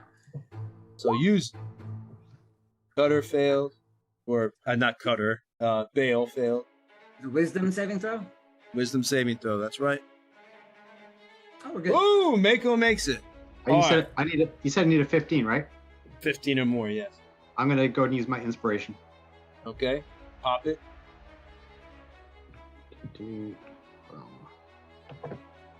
Ooh, this is a hell of a battle right here, man. Oh! Nice. Okay. All right. So the only person that runs away fleeing in terror, you get this feeling come over you, Sparrow, that this is it. You were stunned, and all of a sudden you have in your mind of this image of this thing cracking open your skull and beginning to suck out your brains, and you're still alive, feeling your memories and your life slowly drain away, and all the parts that made you Sparrow disappearing into the razor-like beak inside the tentacles of this horrible creature. So you go to running, and you are gone. And you are basically, when you're on your turn, Sparrow, you basically gotta try to get as far away from me as you can. You can only use the dash action. Basically, you're trying to escape. So basically, on your turn, you're trying to dash away from it. That's it. You're trying to get the hell away, and that's it. So the Mind Flare uses that, and if I'm not mistaken, and somebody quickly correct me because I'm not looking at the chart right now. That's right. I have to still look at the damn chart. Is using that wand count as an action or a bonus action? I can't remember. Action. Okay. So y'all survive then. all right. It's an action. So, All right. so for its bonus action, though, it pops a potion of cure of wounds, or cast the Same as Mako did. the 3d6. What is it? I think it's 3d6 for the potion. 6. So we'll tap that. Probably gonna get nothing off it since I roll low. That's its bonus action, and it gets 10 back, and that is it. When I see him drink that and heal, I look at him and I say, "It's not gonna be enough." It doesn't matter. And it looks back at you. It doesn't speak. You see its tentacles that just move. Death is just the beginning. We are legion. If not I, then more will come. We will have the stone. The way will be found. All right, and now it is Frog Hemoth 2's turn. Okay, so and that is the one that is stunned. So we are doing nothing. Frog Hemoth. He has to do his wisdom save at the beginning of the round. Let's see if we get it. See if I can get out of the stun. Well, actually, no, that's for your spirit guardians. So let's see if we get your spirit guardians. And what did I roll? I failed. Probably I always do. What did I need to roll to beat that? Spirit Guardians. 14. Oh, I failed again. Awesome. It's like this whole battle. I have done an hour of just shit rolls. Okay. What does he take damage? Go ahead. 11 damage. 11. All right. 11 radiant.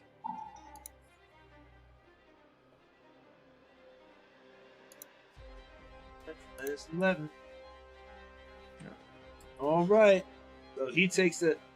This light comes out from it just forms around this Froghemoth and then implodes into the Froghemoth, and you see like it kind of like burst out a little bit, not explode, but widen and then go back in, causing a rumbling inside the Froghemoth as it takes the 11 more points of damage from your strike.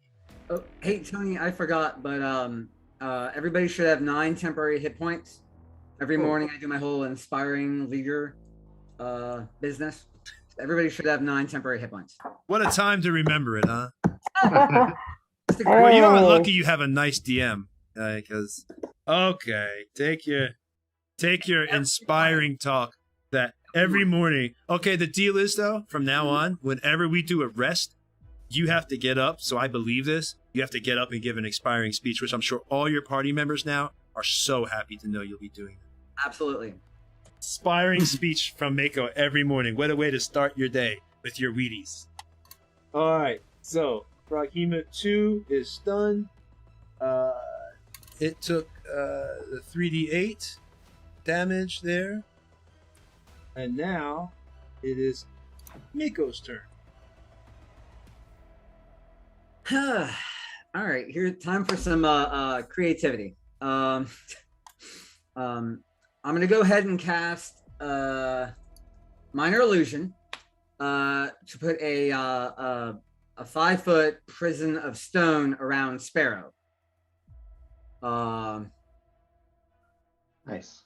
And then I will retreat around it. Now, she doesn't know it's an illusion, so technically she can't flee any further away from the Mind Flayer than the square that she's in.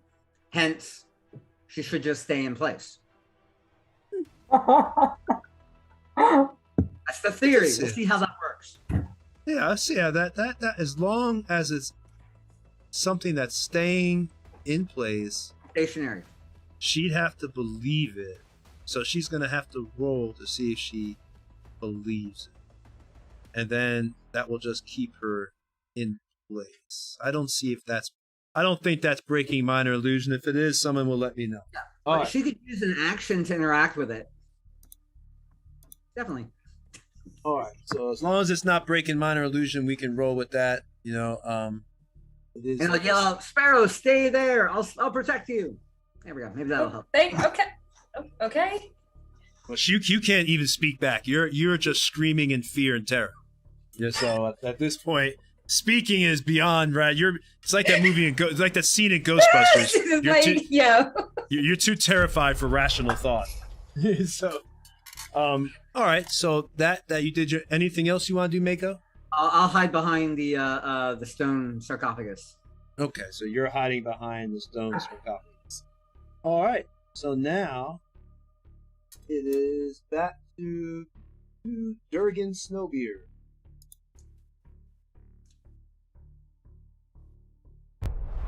Hello? It's your turn, you hoser. Oh yeah, eh?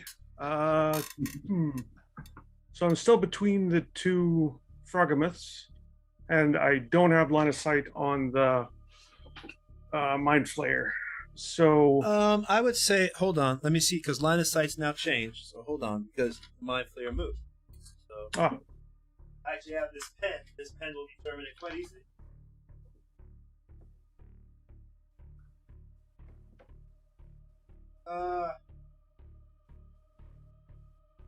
I'd still say it's really rough. You've got 3 people in front of you, plus an elevation of a rock that Bale is standing on.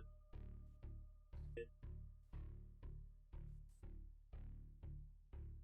you got closer, like if you went up to where Mako is, I'd allow you to see it. Okay. Man, I think we just need to pile on to the Mind Flayer. It would take you 1, 2, 4, 5, 6 to get right behind Mako on the bridge. Okay. Well, I can only move 5, so I don't know if that'll get me within range. Or within line of sight. I'll still do that. So you go up there, I'll let you see the mind. Okay. So I'll move up 5, and I will do the Sacred Flame on the Mind Flayer. Sacred Flame it up. So I have to save Wisdom. Yeah, Dex save. I'm gonna fail it. I failed every damn thing else tonight, so I mean, might as well fail this too. Oh wow! I passed it. Well, holy shit! Misses. Yeah, misses then. Okay, well, all right. You go to cast this flame, and this arcing. You form it in your hands. And begin little pinpoints of light begin to form, and you let go of this holy flame that seems to shoot across. It goes past Mako, past the stone sarcophagus, right over the top of it. Through past Bale, but unfortunately, right as it's about to hit him, it just dissipates to the side and misses the Mind Flayer. Oh, right. I almost forgot. I also have the spiritual weapon I still have. Oh, there you go. Which I'll go and attack with it. So that's a bonus action, right? It's a bonus action, yeah. Yep. Just move it. Whack 'em, whack 'em. That's the Spirit Guardians. Yeah. Or that's their turn. Never mind. Disregard. They wouldn't be in range of a Spirit Guardians. The Mind Flayer isn't in range of a Spirit Guard anyway. I got the little template round thing. I can tell that's even from here. It's not close enough. Mind flare for his spirit guardian. It's all right. D20 plus 6. Oh, I got 11. Oh no, you missed. You did not hit. Unfortunately. So your spiritual, hammer. You see it floating around. It does like this whirl where it tries to fly around to the back of the mind flayer. Maybe doesn't see it, but this is an intelligent creature. It realizes what you're doing now, and it bends down like that as the weapon just goes right over it and misses. All right. Oh. So now it is Froghemoth 1, which means it's back to Duncan's on top of this thing. And guess we're gonna go.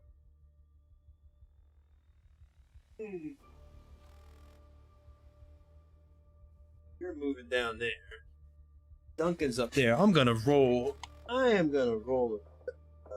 I miss a turn? What? It seems like it. What'd you say? Yeah. Yeah, I'm just wondering if I missed a turn. Who missed a turn? Duncan. Duncan, you're a 6.14. The Froghemoth is a 7. I'm 6. Yeah, you're 6.11. Bale. Oh, okay. There's 2 6s. Yeah, you've got Duncan is 6.14. Bale is 6.14. The Froghemoth is 7.13. Okay. Durgan is 10.12. I think what happened before is when we were going, when we did the one turn, we started doing something with attack opportunity, and we went over some, and it might have made it look like we were switching around, jumping around. All right, no problem. But you go right after the Froghemoth. Going back to now, the Froghemoth is on, and we'll just roll a dice here. 1 to 3, it attacks Duncan. 4 to 6, it attacks Durgan. Okay, so it's gonna go after Durgan. Its tentacles. Let's see here. Okay. Reach 20 feet. Am I within 20 feet? Let me make sure.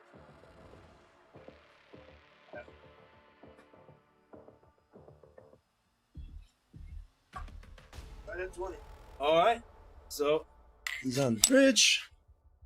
All right. Let's pull it up. I'll probably miss, so I wouldn't worry. Here's the first whiff. That's whiff. Here's the first whiff. There it is. Whiff. There's the first you whiff. rolled a 4. Here's the second whiff. Oh my god. Okay, here's the second whiff. Yeah. Okay. Okay. Okay. What's your AC up there? 18. Wait. The cleric is 18? I thought, okay, not that. All right. So either which way, that's down. And one more. Give me a strength save. Just trying to tongue you up. Oh, yeah. All that money we paid roll 20, that was well worth it. Yeah, y'all hustled. Play for the hat. We had Mako do a persuasion roll against the roll 20 staff. That's 18. Dude. Oh my god. You just all right. So you also dodged the tongue. So let's go ahead and describe this. This thing has, it's got Duncan beating the hell out of its eye. At this point, Duncan has got his teeth around the eye stalk. He's biting this thing with the eye stalk, trying to rip one of the eye stalks off. So it comes with its, tentacle trying to stop though, because it sees you as a threat as well. And the first tentacle goes underneath the bridge completely wide because its eye is being bitten into. And the second one tries to come down on you and just hits the bridge behind you with a loud thump. And you see some of the wood splinter off into the water, and the bridge kind of shakes for a second. You almost think it's going to collapse, but luckily it just stays up there. Then the tongue comes whizzing in, and it's coming super fast, but Duncan's able to give you a warning. Look out! And the tongue, you dodge just in time as the tongue hits and sticks to the bridge for a moment, but then pulls back and pulls some of the splintery wood is on its tongue as it goes back into its mouth. Probably not the meal it was expecting. All right. So now, And I'll note that my spirit guardians moved up with me, so I don't know if either of those are in range anymore. So Let's find out.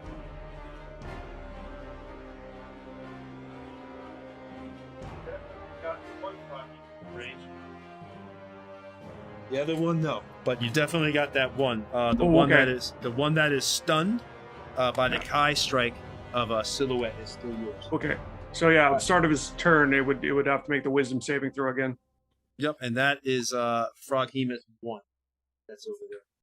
All right, so it is now Duncan's turn. That is up, beating the out of on top of Froghemoth 2. Still having advantage to strike. Okay, I'm still, this time I'm not going to forget. One of my strikes, I'm going to use a goading strike this time. So we'll start picking on Pilgrim. All right. And it's like, die already, will you? That's right, yes.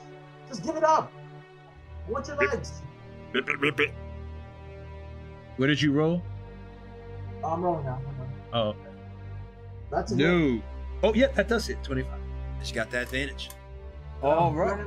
Brennan a superiority dice for a goading attack. Goaded up.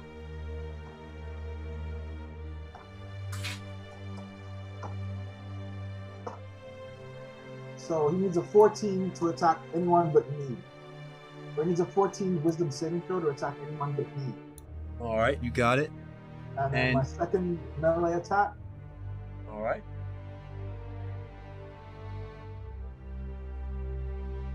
Five. Total of 11. All right, so a total of 11 damage. You want to describe your attacks as you're on top of it, beating the hell out of it? I'm going to chop at his eye stalk. But the skull's really tough. So you're still chewing and chopping at its eye stalks? Yeah. Okay. As you're doing that, you chop one eye stalk, it actually comes off, and you see the actual retinal nerve begin to like move and flip around, and the thing makes like a sound of like pain, like that sounded terrible. That's not something you see every day. What did you say? That's not something you see every day. Yeah. No. Get it? See every day? Get it? You should hold up the little eye. All right. So now it is Bale's turn. All right. And then so Mika. I'm right next to him, right? You are right next to the Mind Flayer. Yes, sir. Yep. You're actually on a rock right next to All him. right. So I guess if I hit him, I'll describe how I'm going to do this. I'm going to use my bonus action. So I get 4 spells total. So I'm going to use another first level spell to cast Thunderous Smite again, and then I'm going to attack him. Okay. And if I hit, I'll use Divine Smite again, and that'll be all my spells. And that's a strength save. What do I have to do for Thunderous Smite? Well, first I have to hit. It's okay. Here we go. Miss. Okay, I rolled 11, but he missed. But Mako had done inspiring word on me. That's a D8, right? You assholes. Is that a D8? Yes. I think that's what I don't know. What is it, Miko? 16. That'll okay, hit. Well, that definitely hits. All right, 35 points of damage. So I describe it. I describe it as so I have a buckler, right? So I use my left hand that has a buckler, and I grab his wrist. And as I do that, I swing my whip close, and it wraps around his waist twice. And I look at him and I say, "You can talk all you want. If I have to, we'll kill you one by one." And then I just pull him. I assume it kills him. I assume this kills him. Yeah, I mean, 35 points of damage. He's dead, dude. So as I pull with the arm, as I pull the whip, and he just ripped in half, as a combination of Divine Smite and Thunderous Blow that kind of blows chunks in all directions, and my whip is sucking in some of that blood that's spraying into the air and into the whip. As he dies, though, something interesting happens. Instead of a body dropping to the ground, the blood, you still get your blood and, all that. But as that happens, he freezes for a moment and like in a scream. And then his body just seems to shake faster so fast, it almost seems like a blur, and he shakes and then shakes enough and dissipates out of reality. Just, you've never seen anything like this before.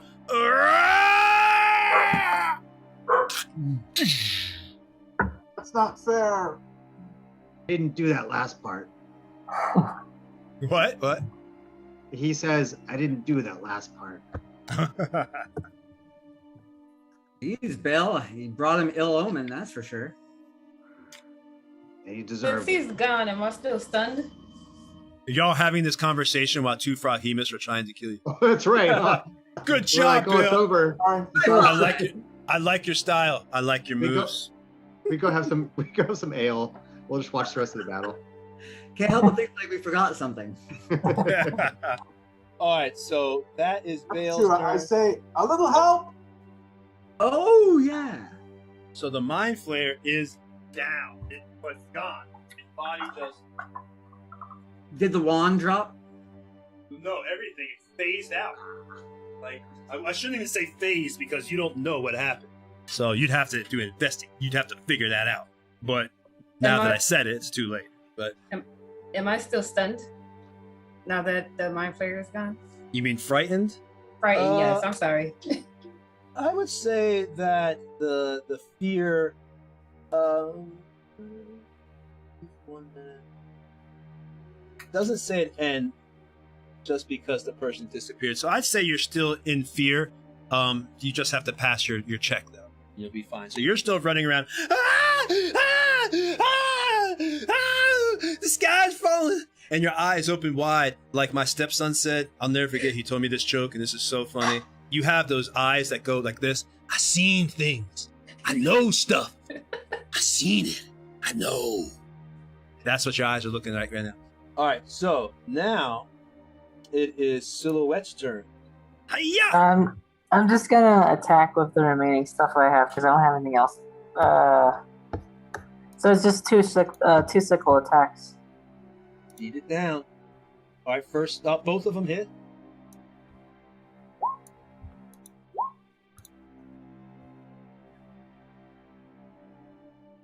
All right. What did you do for damage there? 11. All right, so you did 11.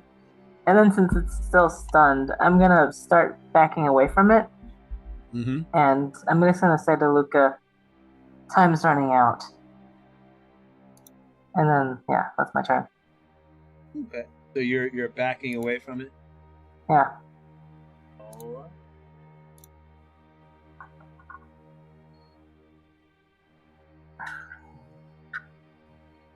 All right, so you're backed away. We got two froghemoths up. And you've backed away. Where do you want to back away to? Like how far? Just like near the bridge so that I can run towards the group or away as necessary. Okay, so you have enough movement points that if you wanted to, it would cost you all your movement points, unless you dash, but you could get up the ledge. You want to get up that ledge? I already attacked. I already attacked, so I wouldn't have an action. So. Okay, so you're just gonna stay where you're at? Yeah, probably. Okay, that's fine. All right, so you are down there, right underneath the ledge. And is there anything else you want to do, or is that your turn? That's it. Okay. All right, so we are at the top of the round again, and we are back to Sparrow. Sparrow, do me a save to see if you can get out of this situation where you're running around freaking out. Wait, it was 15, right? I think I fell. Nope, you are still freaking out. You're still scared. Go ahead and RP your fear. I want to hear you scream. No, don't do that. I'm joking. So Sparrow's still running around. Well, not running. Let's see if you believe Mako's illusion. Since his illusion's up. What is that to believe it? A wisdom, Mako?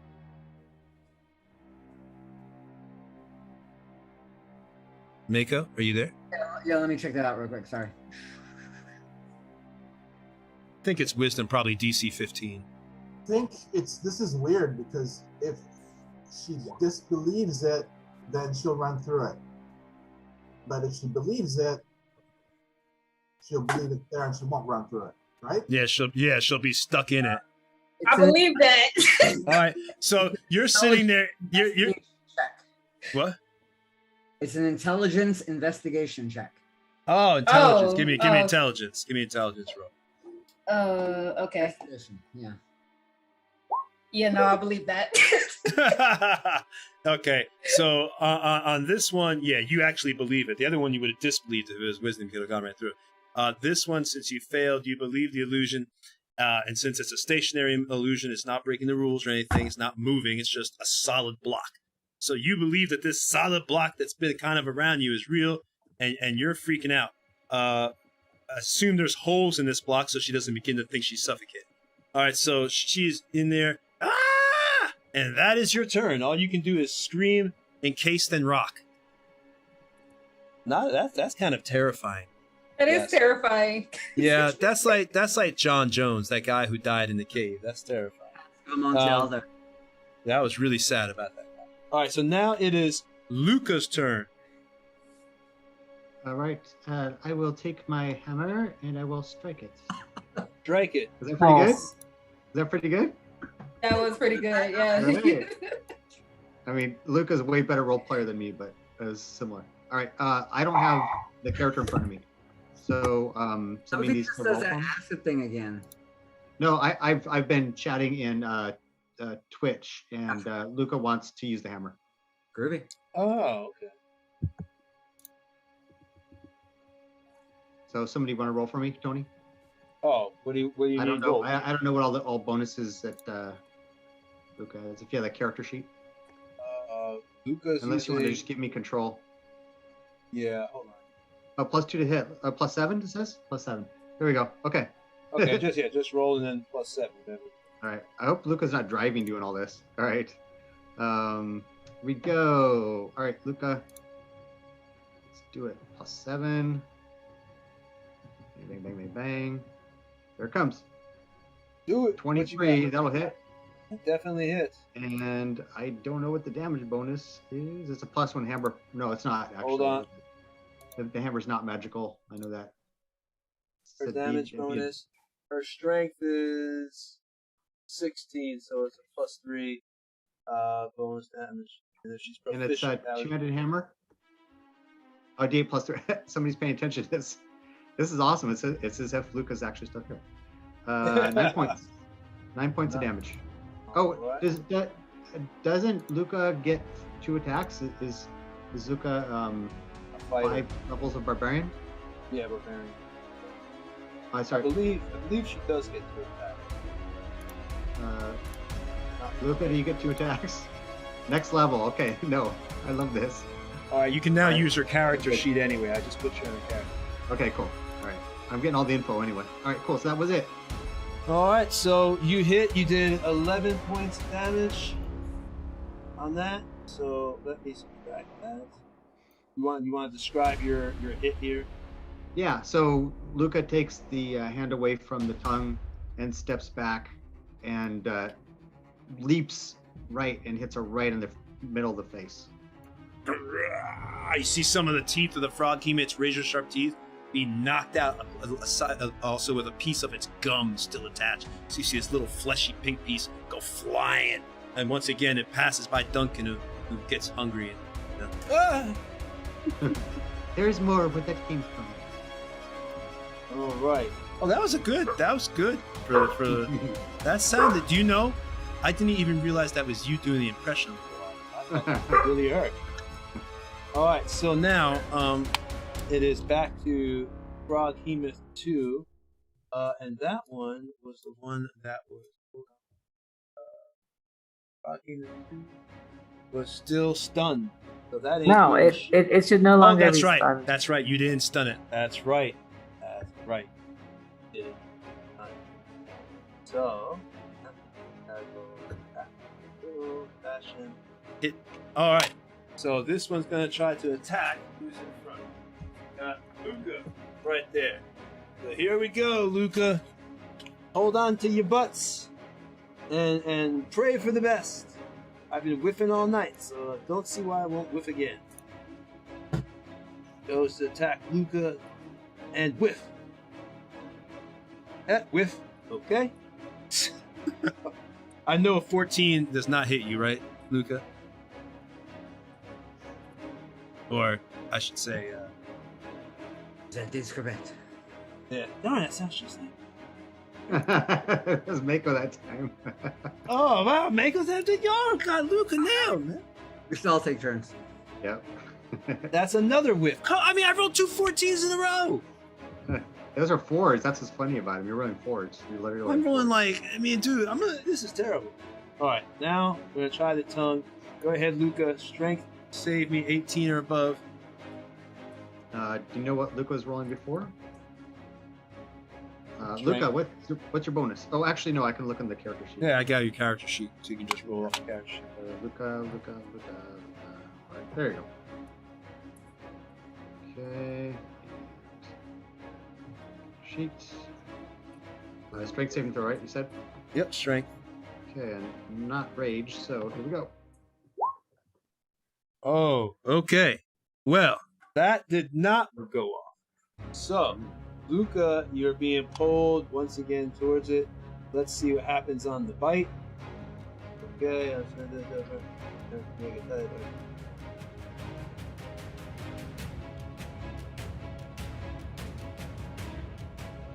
All right, here we go with the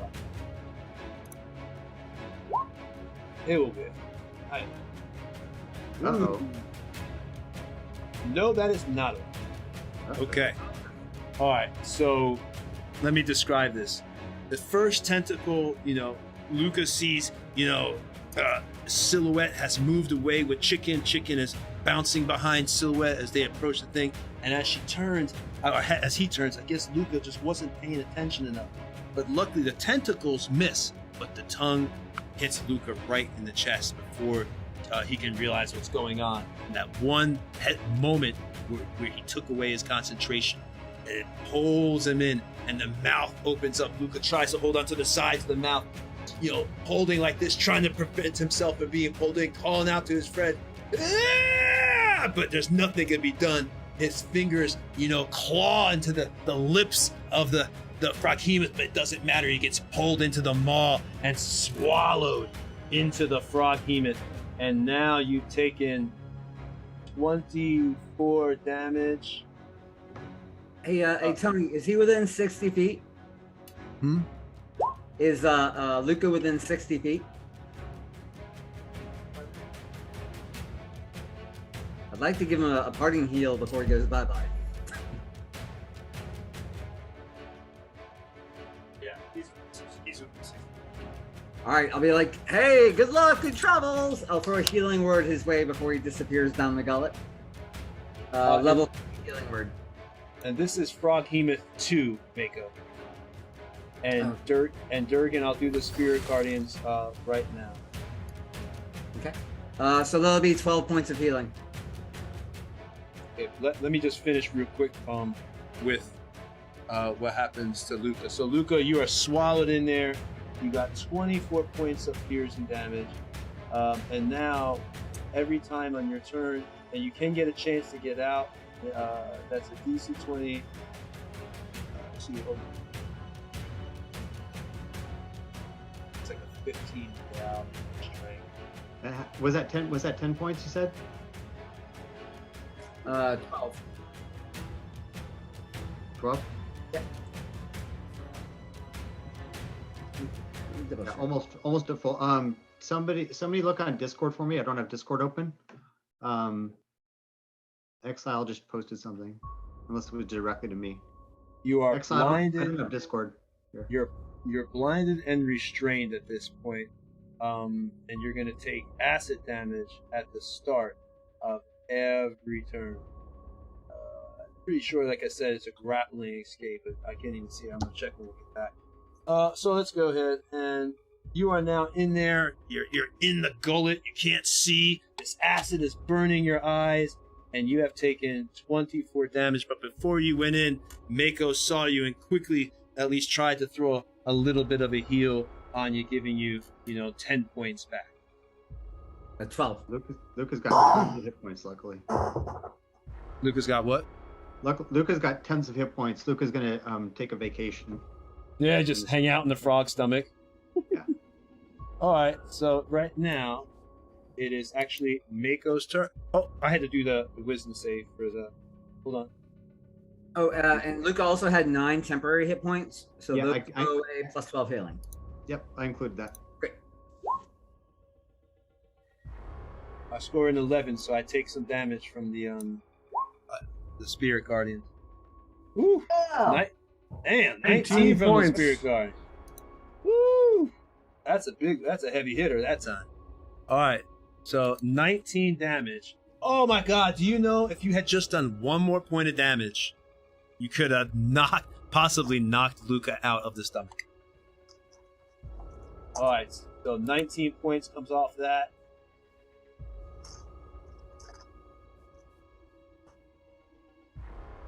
You want to describe your spirit guardian hit? Just like Yeah.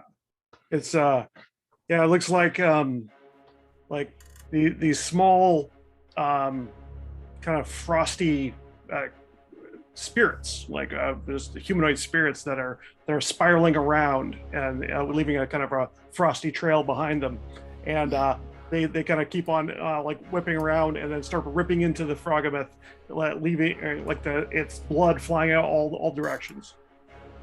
ribbit. And now it is Mako's turn. Okay. I'm going to go ahead and cast. Let me read. I want to cast Phantasmal Force on the Frogina that just swallowed Luca. Gets an Intelligence saving throw.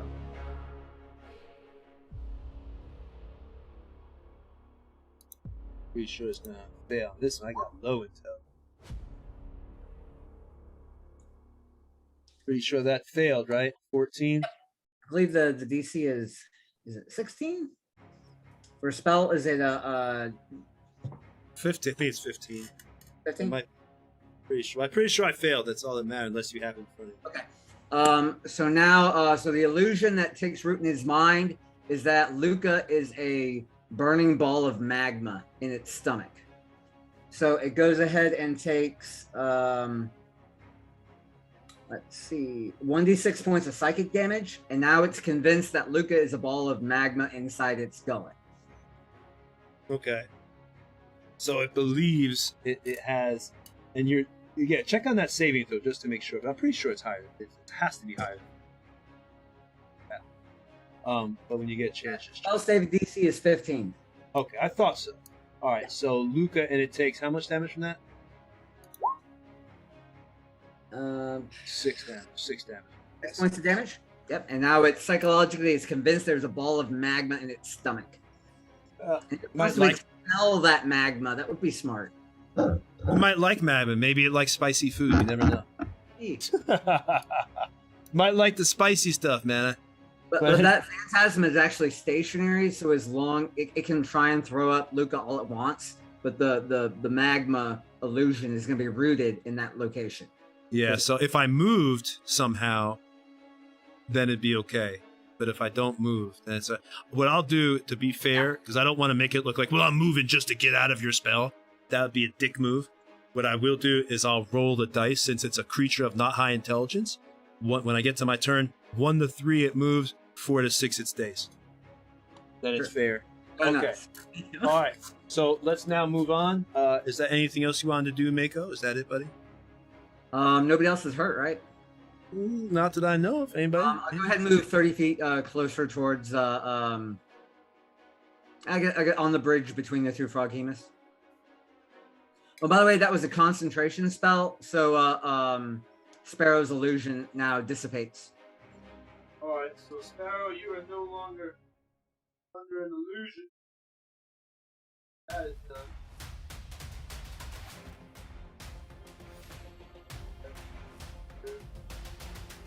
Where do you want to move to pick, what you said? 30 feet towards between the two froghemoths.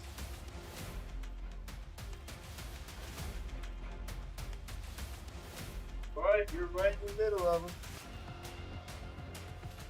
Alright. Oops, just hit the mic, sorry. Now it is Durgan's turn.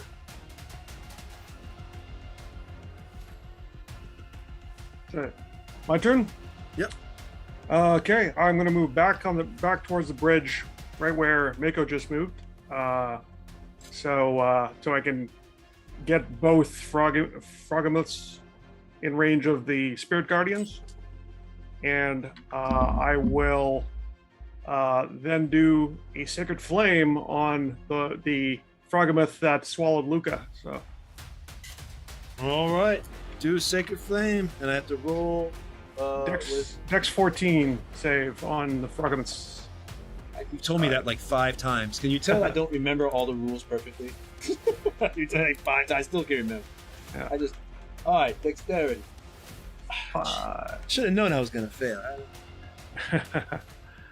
Okay, that is 2d8.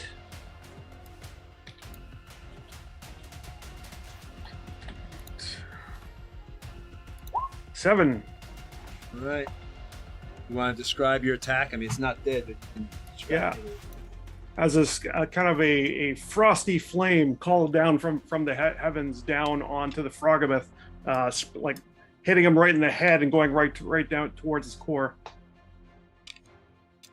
All right, so it shudders, in pain. You see a little blurp in the water kind of come out behind it, and you see it kind of like pooped and peed a little. So it must be very uncomfortable when animals begin to stress. They loose their bowels. So it's obviously beginning to stress. All right, so now is now we feel bad for it. Now you what? Now we feel bad for it. Yeah, well, you've heard it, man. It's just a frog. It's hungry. It's not its fault. It's just trying to eat. All right, so Froghemoth, 1. All right, so now Wisdom save. All right, so this is the same Froghemoth that has. I can hold up to 2 creatures in my. In my belly. All right. This one. This is the one. Duncan's on top. All right, so this one has Duncan on top. Duncan's still flailing around.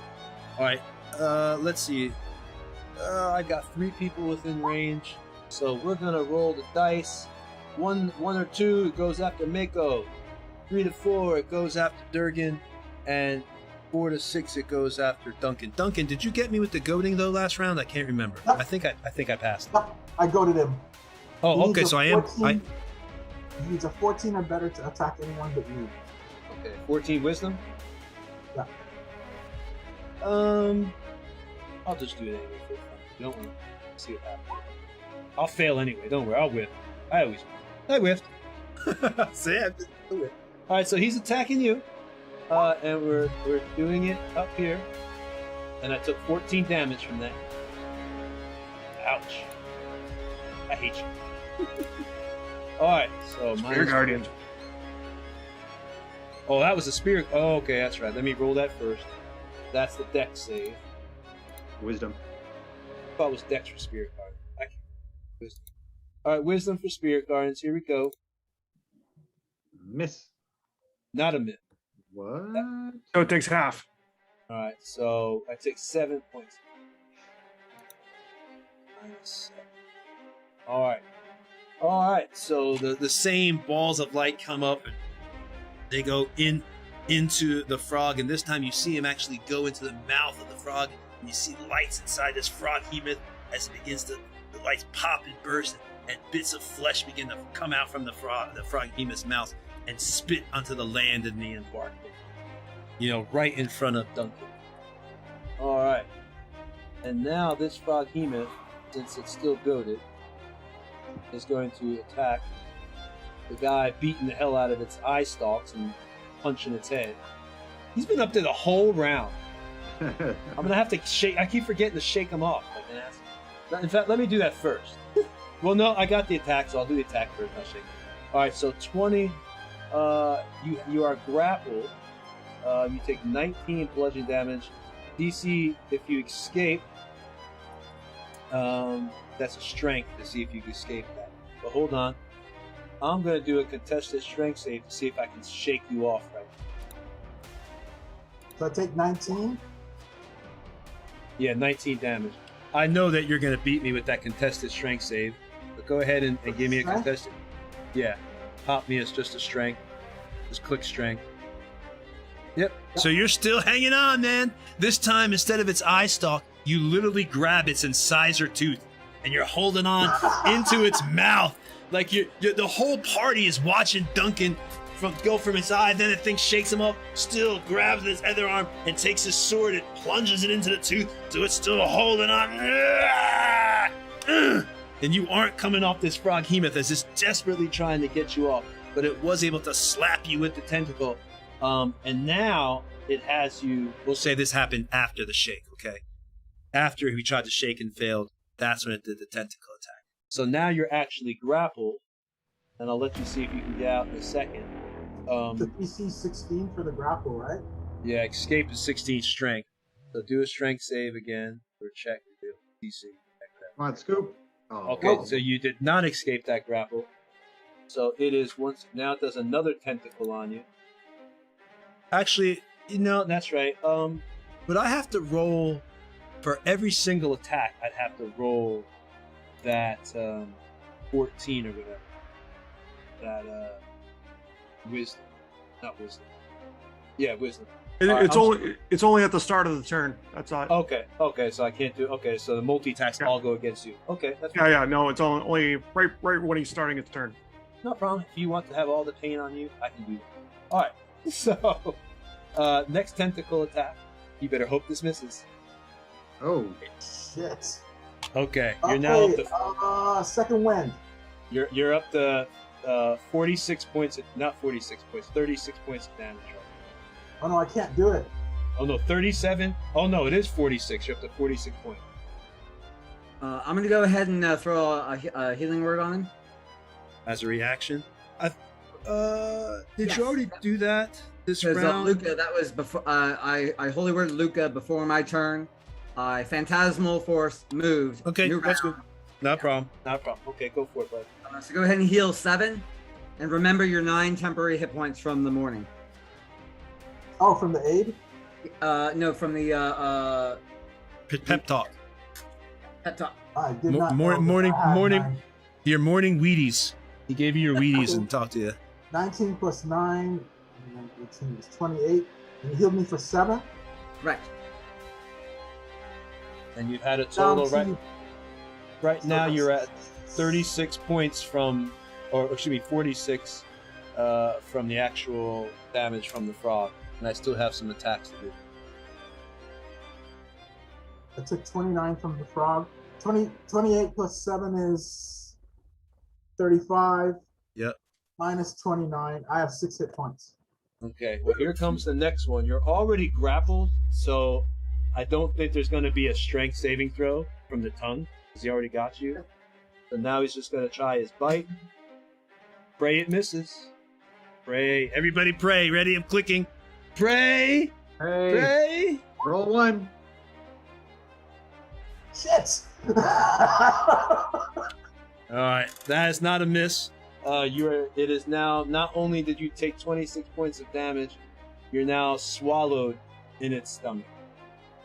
I'm at minus 20. I'm unconscious and inside him.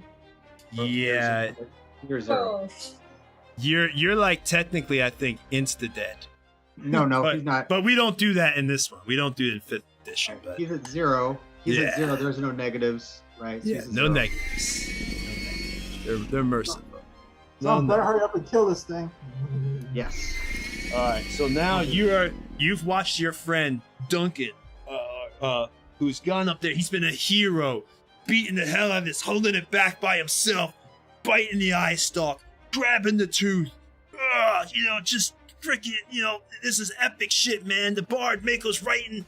Well, I'm not gonna tell what Mako's doing. Make him do whatever he wants. But it could make a fabulous ballad one day. Who knows? But unfortunately, luck eventually has run out, and you've watched this moment as Duncan tries to block, but the tentacle slaps him in the head, knocks him to one side, then another one comes down and knocks him out completely and grabs the tentacle. He just has enough strength.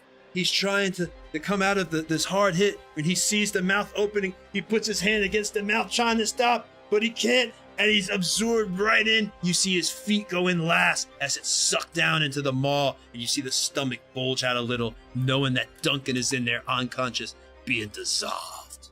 Ooh. Duncan! I like the guitar strung.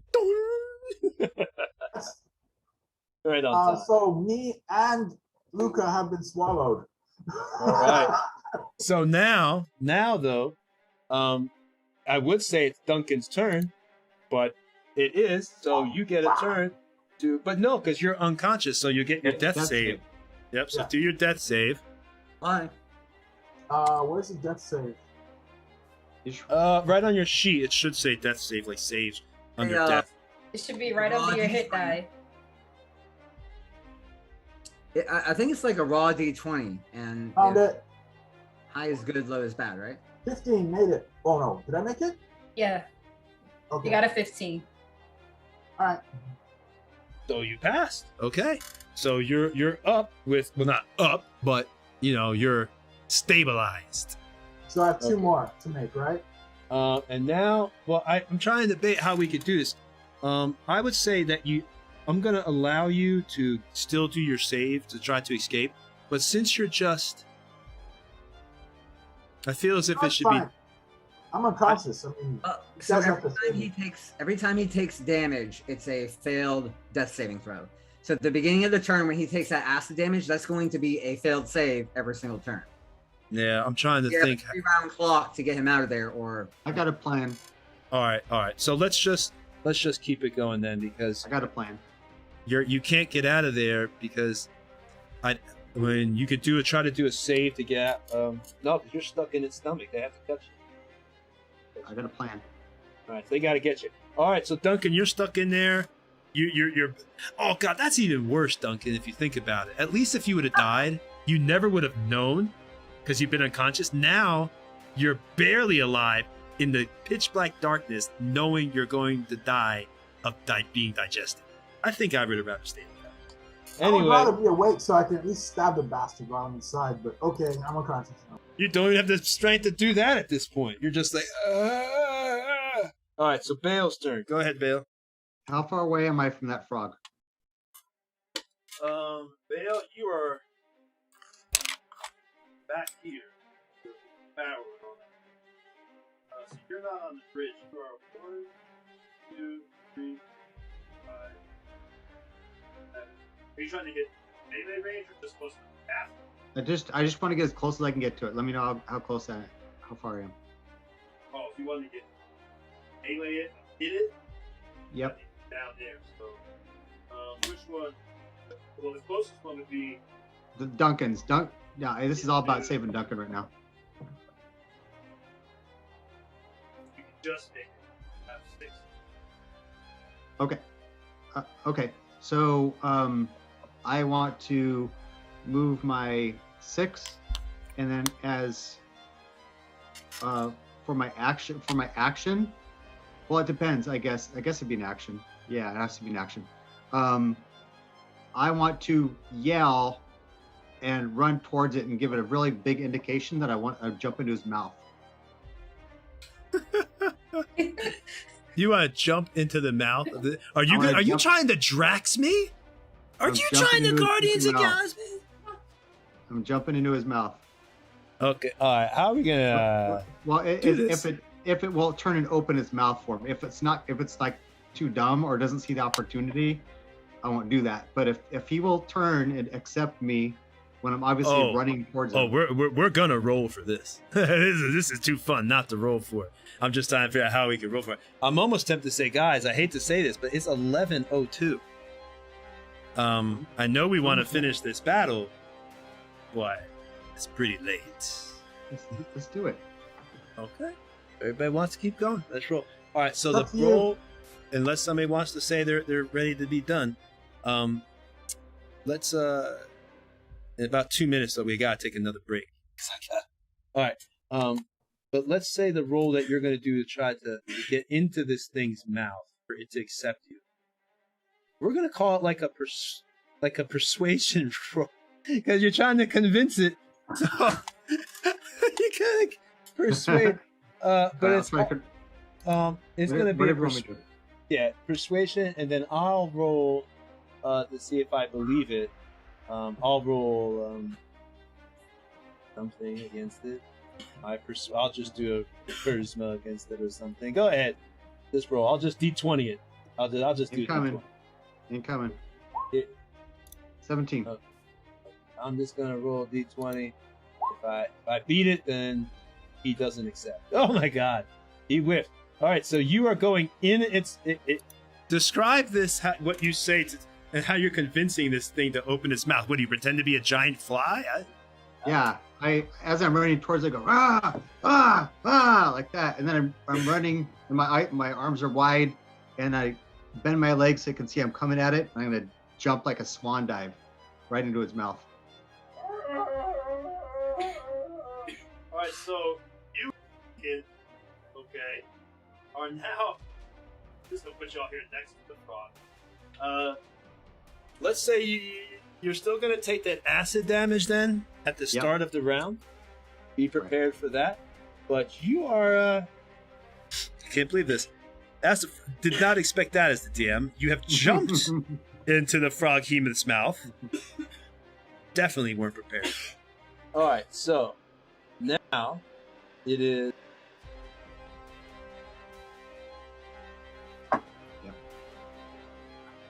So that was, well, I assume that was my action, right? Yeah. Okay. I'm gonna run up the bank to wherever I can see it, like wherever I can see Bale had jumped into the thing's mouth. And then I'm gonna pull out the shroom that I got earlier from Dugrin and just toss it at it. Like, just throw it at it. Brilliant. The one that has two people in its mouth.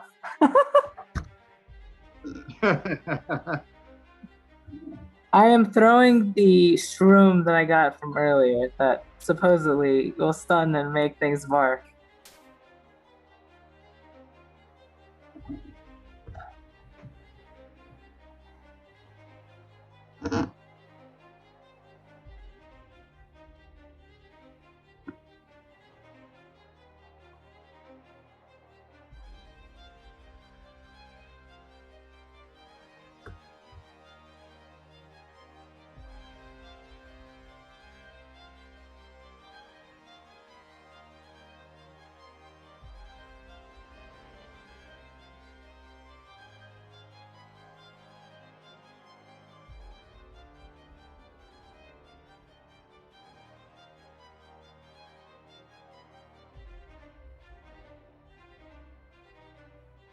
Whoa.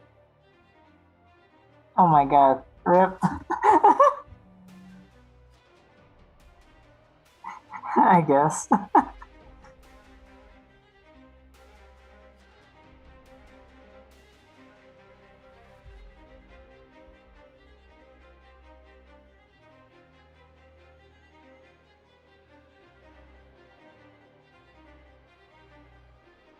Rats.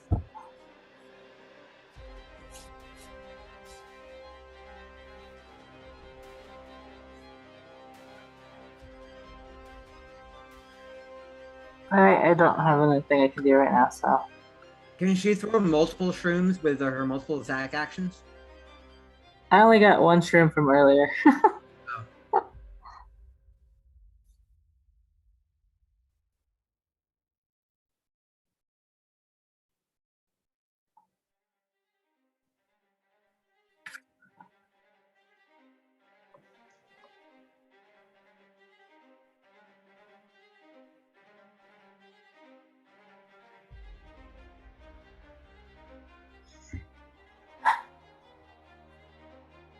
Tony, do we want to end it at the top of the round?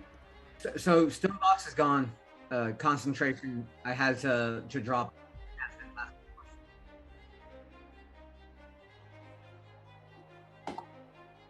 I was asking if you wanted to end it at the top of the round. I have to go. Oh, okay. That explains that. There's our answer.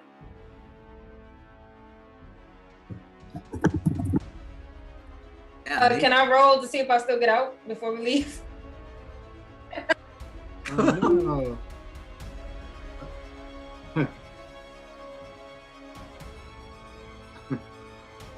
have a chicken in our party. That's ve-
every month.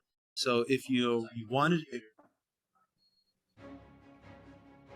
oh, I was muted and no one heard me. Okay. I heard you. Okay, quick run through. Thank you. Check out Reaper. Check out Stat Trackers. Check out Cholo Games. Check out D&D Creative Table Designs. It's awesome. Thank you for support. You're enabling us to go further. And if you have an Amazon Prime account and you liked what you saw here and you want to continue, have us continue to get better, please consider using your Amazon Prime free sub that you get every month to support this show. So yeah, thank you so much, guys. We will be having another show Monday for the PC gaming. You'll have us flying around the galaxy and doing cool stuff.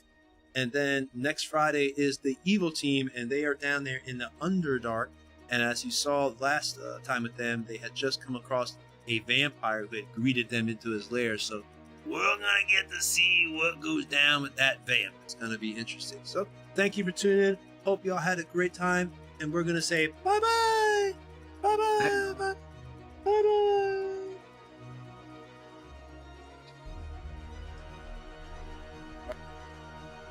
Okay. All right, man. Dude, that was crazy cool.